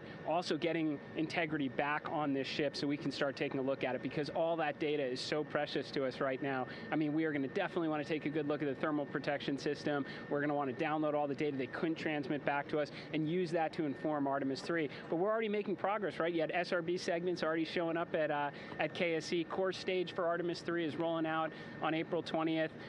We're getting Mobile Launcher 1 back in vehicle assembly building. So yes, there is a lot to celebrate right now on a mission well accomplished for Artemis II, and at the same time, we got to start getting ready for 3. Amazing. And last question, you know, for people who joined us for all 10 days to see what we can accomplish together with our international partners, what do you think about the fact that we're going to keep doing this more and more and more? It's incredibly exciting. I mean, yes, it's the contributions, like the best and brightest across the NASA workforce from across the country, our industry partners, our international partners. We had a Canadian Space Agency astronaut on board in Jeremy. We had the European Service Module. And you think, in the days leading up to this launch, I mean, 48 hours prior to launching Artemis II, I was meeting with the Italian Space Agency. We signed a memorandum of understanding to build a habitation module on the moon. I mean, you have countries, all of our allies and partners coming together saying, we are committed to this effort, we are returning to the moon, we're doing it to stay, we are building that enduring presence, we are going to master the skills on the surface of the moon so someday we can undertake missions to Mars. It's just an incredibly exciting time, and we're not going at it alone, we're bringing everybody along with us. Absolutely. And speaking of everyone, one more time, we're going to ask the crew here, you guys ready to land on the moon? Awesome. I love that. Okay, well, thank you so much, Administrator. Appreciate you being here. We're, of course, going to stay on to watch the crew get extracted from Orion, so stay tuned, and we'll see you back here shortly.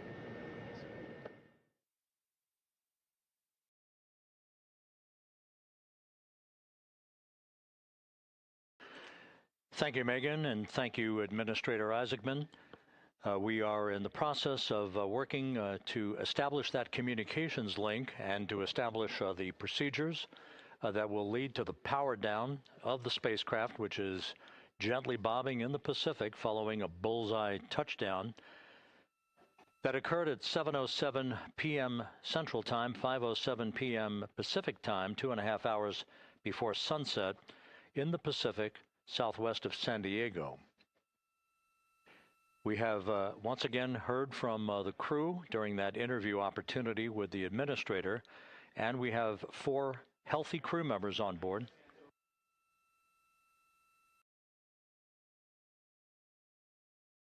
We now have confirmation that the vehicle has been powered down as per the procedures. So we have vehicle powered down, and the flight control team here in Houston, Flight Director Rick Henfling, has handed over mission authority to the Exploration Ground Systems team out in the Pacific. Now, we will physically not get off console with this team until the crew has been extracted into the front porch, that inflatable raft that will be erected along the side hatch of Integrity. So we're standing by for that in the next step in the recovery procedures. But everything is in great shape, and we have 4 healthy crew members on board the vehicle.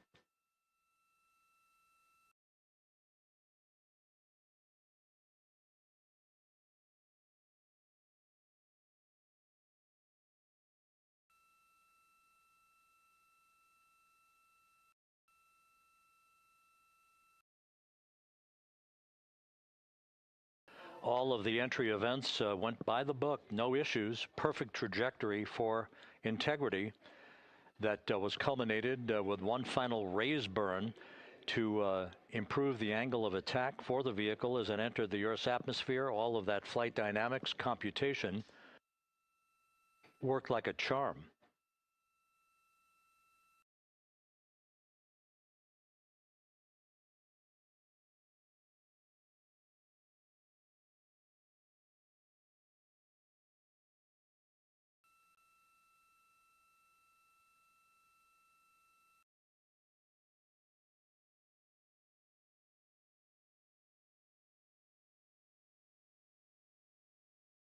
So we are standing by for the recovery team to approach integrity and begin the process of erecting that inflatable raft called the front porch, which will see the crew members be extracted from the hatch of Orion into that inflatable raft before they're hoisted aboard 2 Navy helicopters in a variety of different configurations. Each crew member will be hoisted in sequential fashion, in alternating fashion, 2 crew members for each helicopter before they turn around to head back to the John P. Murtha. Once on the deck of the ship, they'll be brought into medical bay for comprehensive medical exams. But Reed Wiseman has reported several times that the crew is in excellent shape.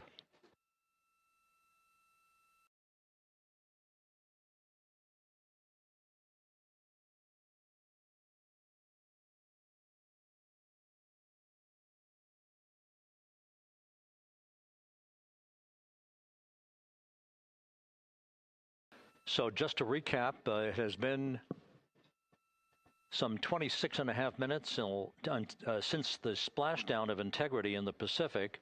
The vehicle is in excellent shape. It performed like a champ all the way down through the Earth's atmosphere. All of the vehicle functions were checked off in excellent trip hammer fashion. The parachutes all deployed as planned. Splashdown occurring at 7:07 p.m. Central Time, 5:07 p.m. Pacific Time.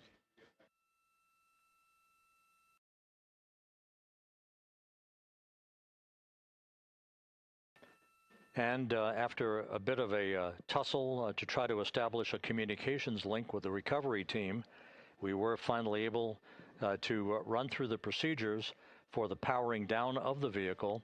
We've handed over mission authority to the Exploration Ground Systems folks out in the Pacific, and the recovery team will be approaching the vehicle shortly to erect the inflatable raft called the front porch before opening the hatch to Integrity to bring the crew members onto that raft before they're hoisted onto 2 Navy helicopters, 2 crew members for each helicopter, before they're flown back to the deck of the USS John P. Murtha.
This is Mission Control Houston.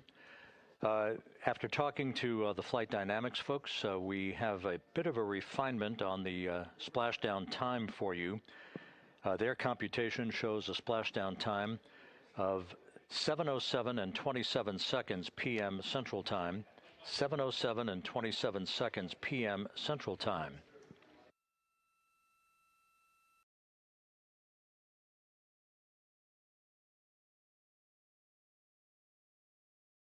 That would equate to a mission elapsed time of 9 days, 1 hour, 32 minutes, and 15 seconds.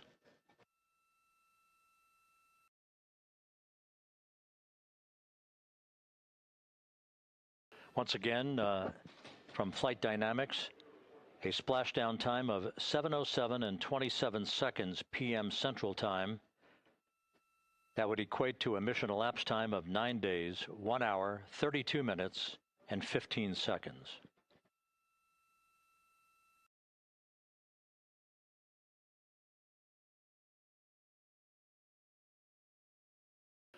Reports from the Pacific indicate that the recovery team, in communications with the crew aboard Integrity, that the crew remains in excellent shape as they await the approach of the team for a final hazard gas evaluation before they move to the side of the vehicle to erect the inflatable life raft called the front porch.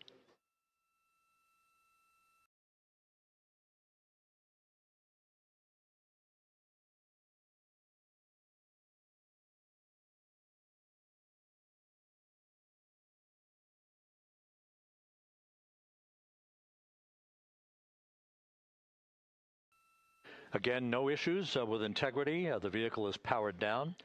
All of its systems are now safed. We have handed over mission authority to the Exploration Ground Systems folks in the Pacific, but we will not stand down and have the entry flight control team depart its positions until that inflatable raft, the front porch, is erected, the hatch open, and the crew having exited the vehicle. So that's the next step in the recovery process that will lead to the hoisting of the crew members. For 2 crew members for each helicopter, they'll be hoisted to a pair of Navy helicopters that will then fly a short distance back to the USS John P. Murtha. What you're looking at is one of the fast boats circling the vehicle to make a hazard assessment.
This is Mission Control Houston. Once again, you're watching the initiation of the recovery of the Artemis crew aboard Integrity.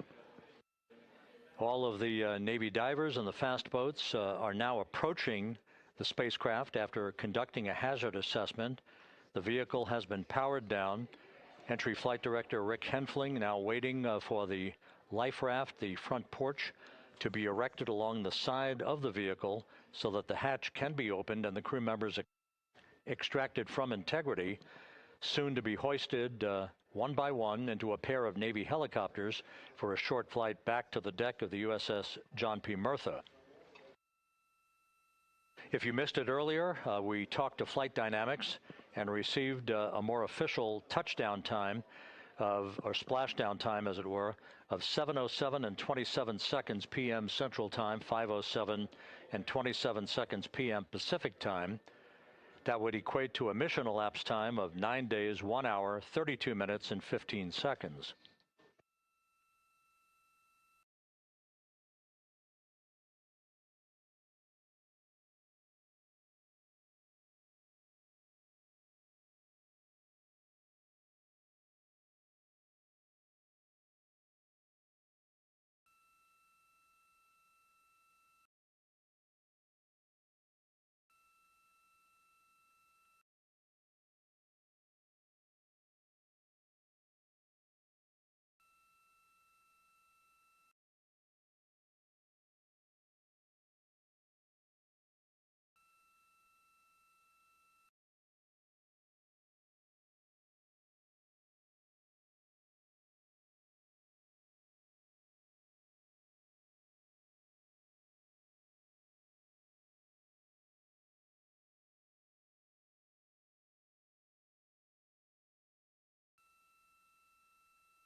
Continuing to get excellent views from the imagery assets out at sea in the Pacific of Integrity. We continue to get good reports from the landing and support officer who's in contact with the recovery team that the crew is in excellent shape, no issues.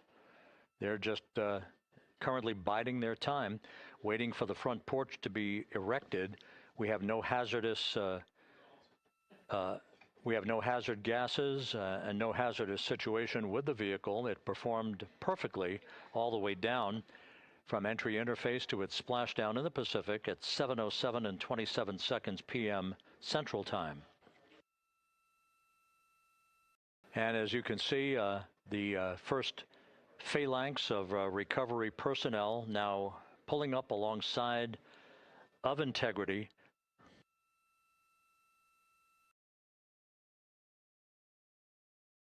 This includes Navy divers, a Navy flight surgeon, and other recovery personnel who have trained for several years for this recovery process.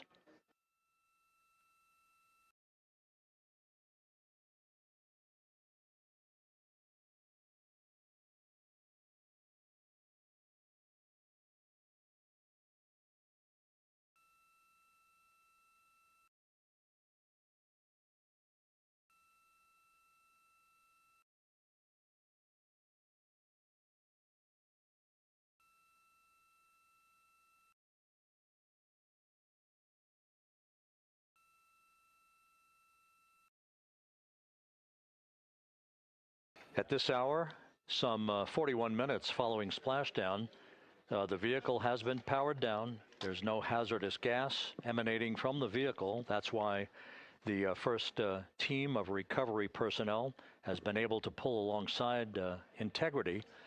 And the reports continue to come in that the 4 astronauts are in excellent shape.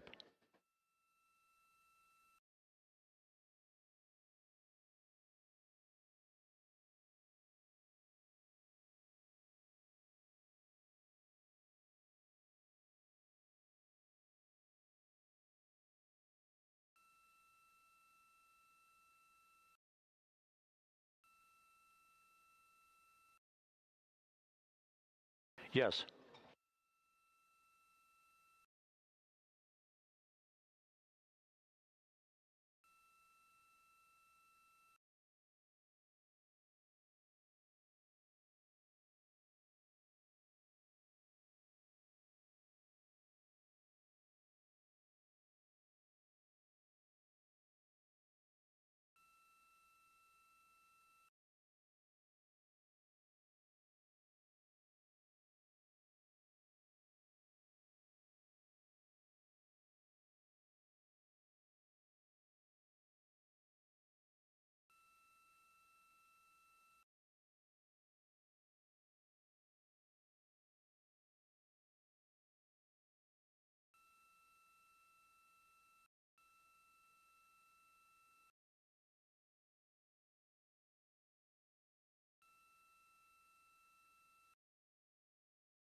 This is Mission Control Houston, continuing to watch the initiation of the recovery of Integrity's astronauts.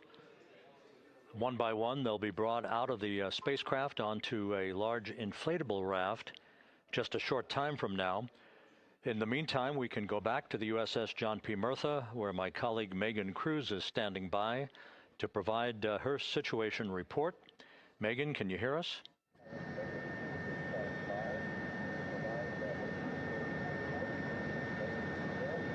Hey, Rob. Yes, I can hear you. Thank you. Yeah, we're back here on the bow of the recovery ship where there are still plenty of people peering out into the water. We are not very far from the action everyone is seeing on their screen now. The Orion spacecraft, Integrity, in the ocean, surrounded by a number of recovery boats.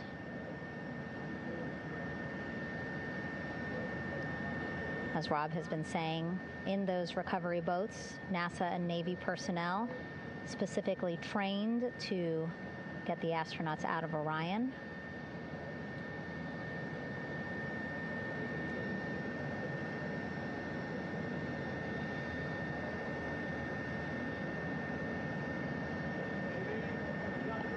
In some of our wide shots, you can probably see that there are 6 boats out in the water.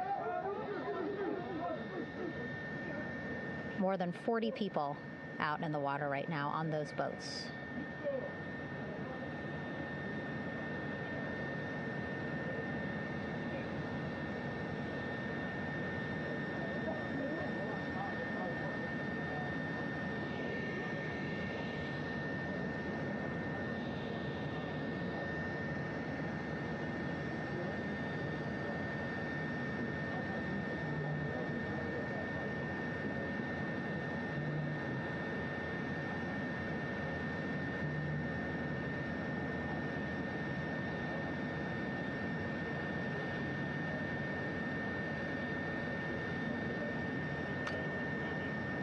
First order of business is to set up the front porch and the stabilization collar. You might also hear it referred to as a stab collar. Basically just to make sure that Orion stays upright, doesn't sway in the water too much, again, to make it easier for recovery forces to get the astronauts out.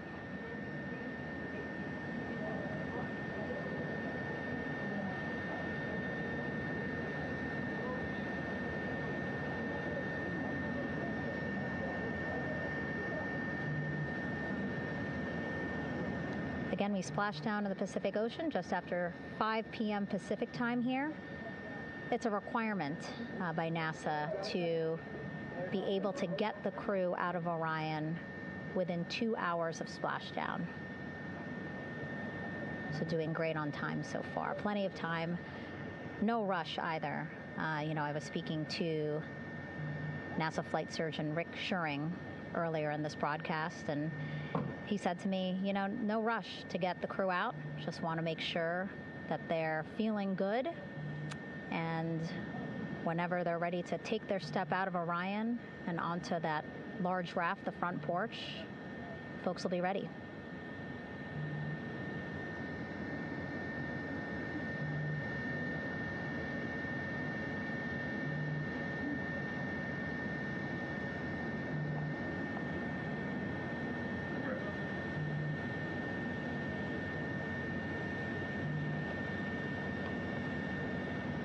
And as there are mission audio loops in Mission Control in Houston, there is a mission audio loop here on the ship, and it was just reported out that the side hatch is open.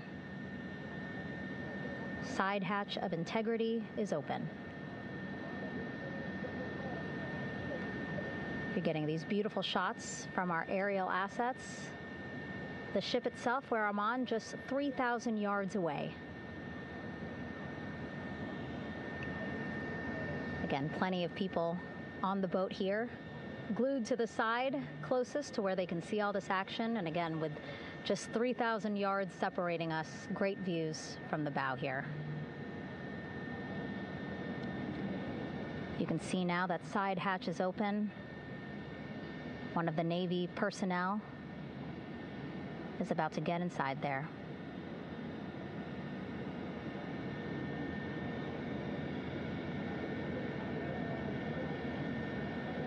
In they go.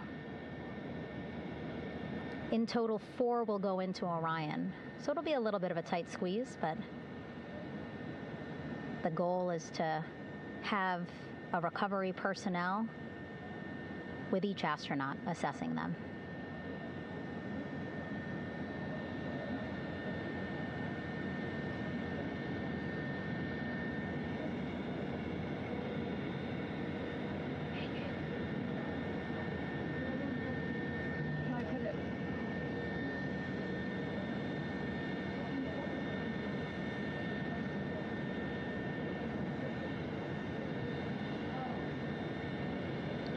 Boats getting closer now.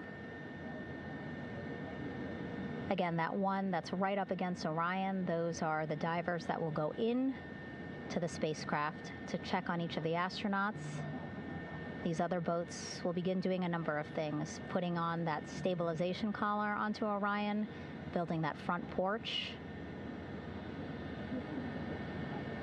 Eventually, they will retrieve the parachutes, as well as tow Orion back to the well deck of the recovery ship here.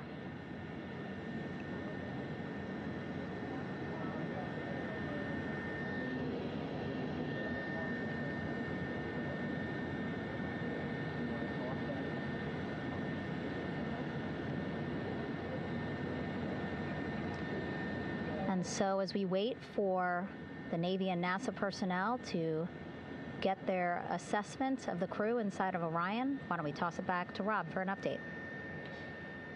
Yeah, thank you, Megan. Here in Mission Control, Flight Director Rick Henfling and the entry team of flight controllers still on duty. The vehicle has been powered down for some time now. There are no hazardous gases emanating from Integrity. That, of course, allowed the recovery personnel to approach the vehicle and then open the hatch to begin the initial medical assessment of the crew, as you just indicated. Now we're standing by for the erection of that inflatable raft, the front porch, alongside of the vehicle. That will enable the crew to be extracted one by one onto the raft, have a moment or two to get their land legs back before they're hoisted into two hovering Navy helicopters, 2 crew members for each helicopter, for a short flight back to the deck of the USS John P. Murtha.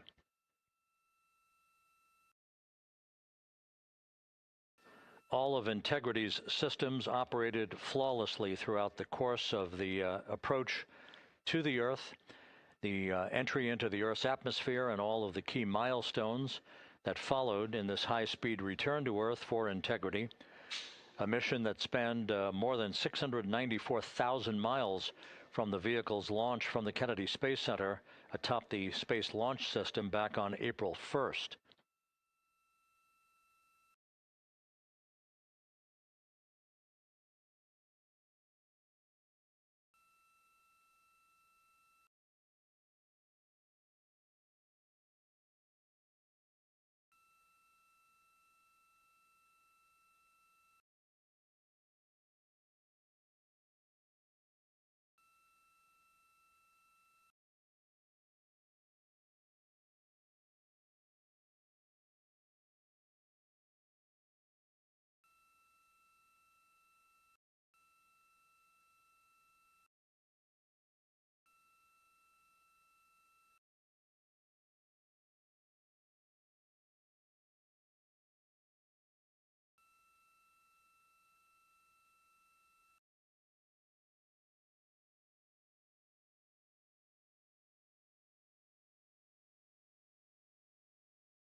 As we mentioned at the top of the broadcast, the last time that the Apollo program saw a splashdown in the Pacific was Apollo 17 back on December 19th, 1972.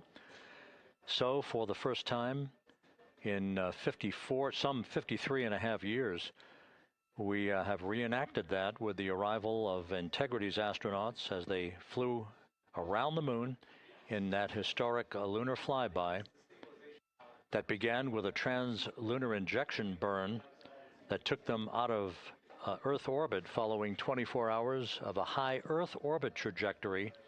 The high Earth orbit trajectory enabled flight controllers here to have a full 24 hours to evaluate the systems on Integrity and the condition of the crew before they would commit to flying to the moon.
With the side hatch of Orion having been opened to set the stage for the erection of the inflatable life raft, known as the front porch, to be erected alongside the spacecraft for the extraction of the crew.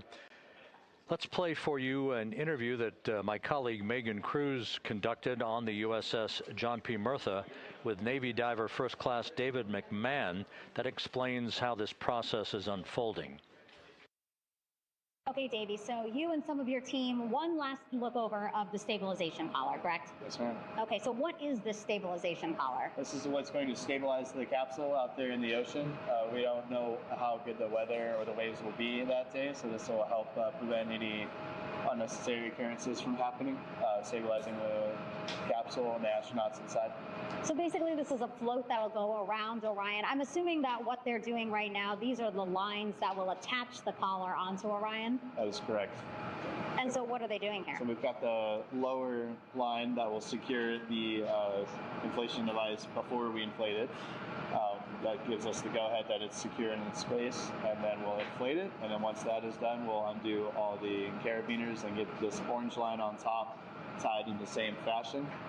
And then this will be secured to the capsule, and the astronauts can safely take their first steps out of the capsule onto the front porch. Okay, and how long will it take them to set up the stabilization collar? We should definitely be able to handle this in under 10 minutes. Okay, wow. And then you just mentioned the front porch. So basically after they set up the stabilization collar, then they set up what's called the front porch here. That's correct. Okay, and what's the front porch? Front porch is basically a bigger waiting room for the astronauts to sit in while we wait for the helicopters to show up and grab them. Okay, so the medical team that was inside with the crew, they're going to help them out and onto the front porch? That is correct. And then what happens here?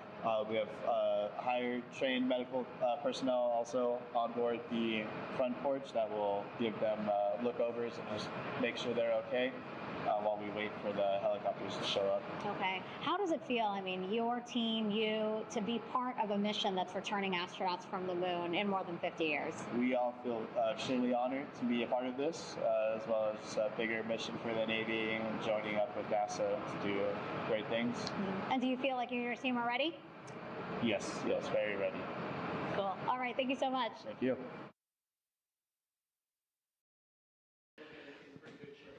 Once again, the recovery operations are continuing out in the Pacific. We shortly should see that life raft, the front porch, erected alongside the side hatch of the vehicle.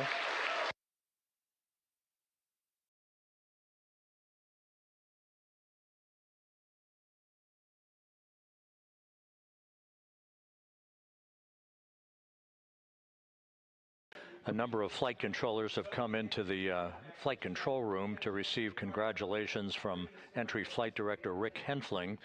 But we're going to stick with our operations out in the Pacific as we await the extraction of the 4 crew members who are reported to be in excellent condition.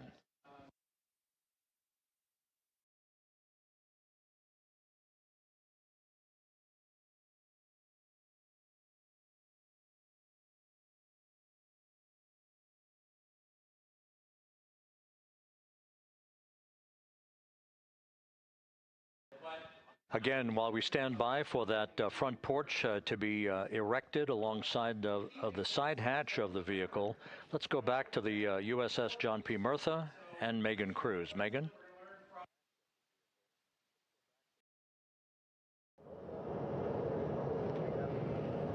Hey, Rob. Pausing now to listen to some internal audio loops. Again, the operations team here on the ship communicating with everyone out on the water. It seems like currents are hindering them a little bit from unfurling and inflating the stabilization collar as well as the front porch. But again, the requirement to get the crew out within 2 hours of splashdown, plenty of time. So no concerns just yet. But as calm as the water looks, yeah, it looks like it's hindering the teams just a tad.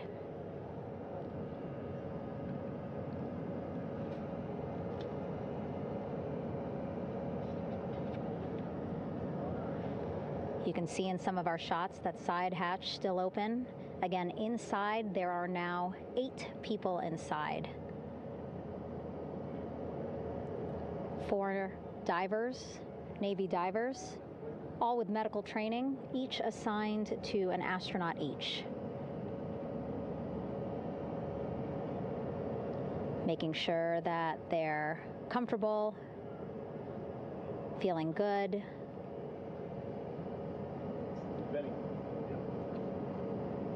As you've heard us say in the broadcast, you know, they expect a little bit of discomfort. Again, these astronauts just traveled back to Earth at 25,000 miles an hour, a nearly 695,000 mile journey around the moon. If you think you get car sick.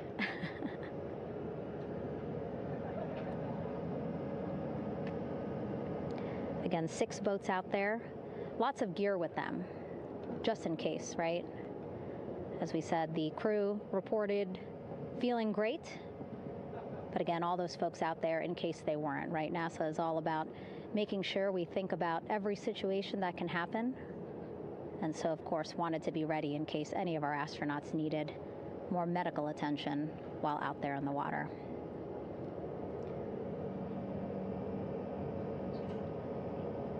You see now teams, again, trying to set up the stabilization collar and front porch for the crew to get out of Orion. They need both, right? The stabilization collar will keep Orion from swaying as you see it is doing now.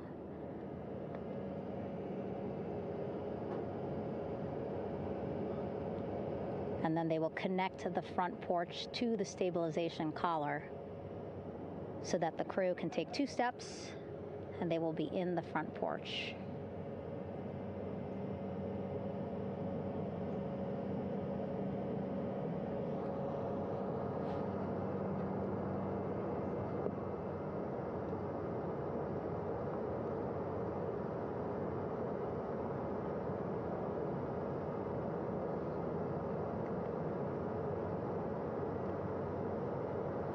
Not a lot of chatter on the mission audio loops. That's a good thing. Again, things proceeding pretty nominally, even if they're fighting some currents out there on the Pacific Ocean.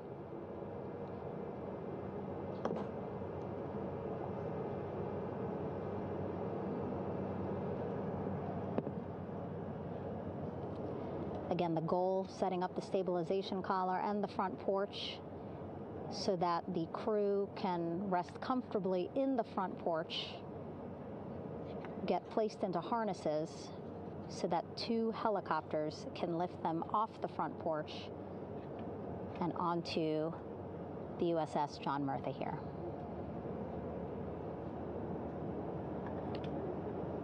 The helicopters are going to take turns picking up an astronaut. So again, Helo 1 and Helo 2.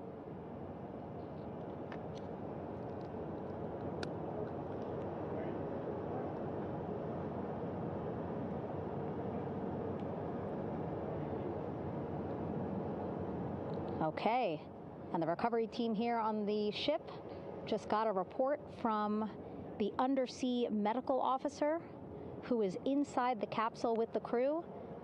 He is reporting all 4 members are green. All of our 4 astronauts, Reed, Victor, Christina, Jeremy, green, meaning they are feeling great, not the complexion of their skin. They are feeling great, happy to be home, and ready to be extracted as soon as possible.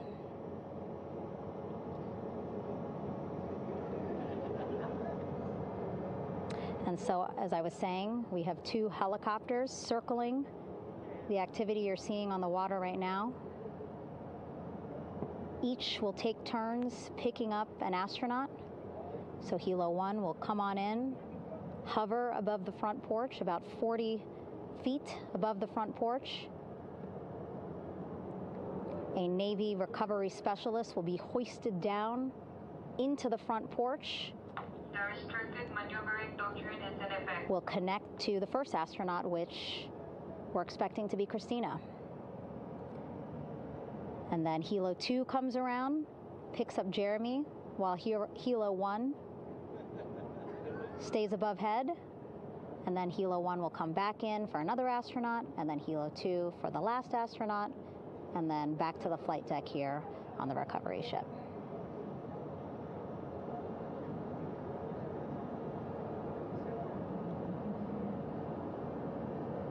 I was talking to Assistant Artemis Recovery Director Paul Sierpinski. He said helos are a much quicker, safer way to get on board. They did actually consider boats, but then if you think about it, longer time, the crew would have to move through more of the ship. This way the helos will give a more direct, quicker route to the medical bay for our 4 astronauts.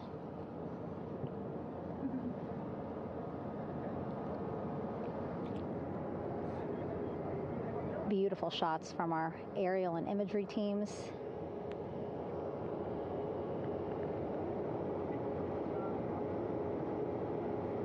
Clouds have dissipated for a clear view from the bow of the recovery ship here.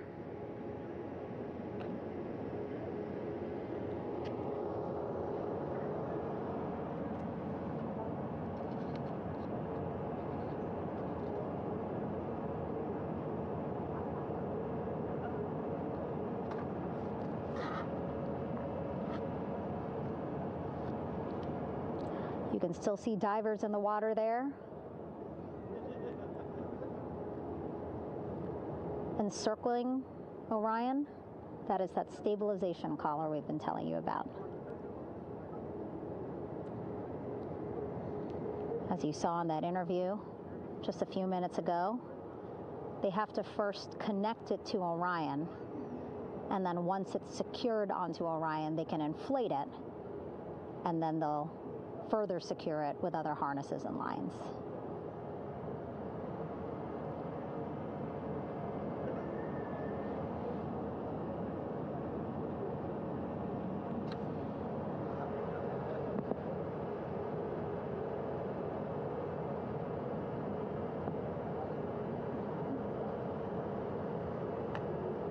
About an hour and 10 minutes since splashdown in the Pacific Ocean here.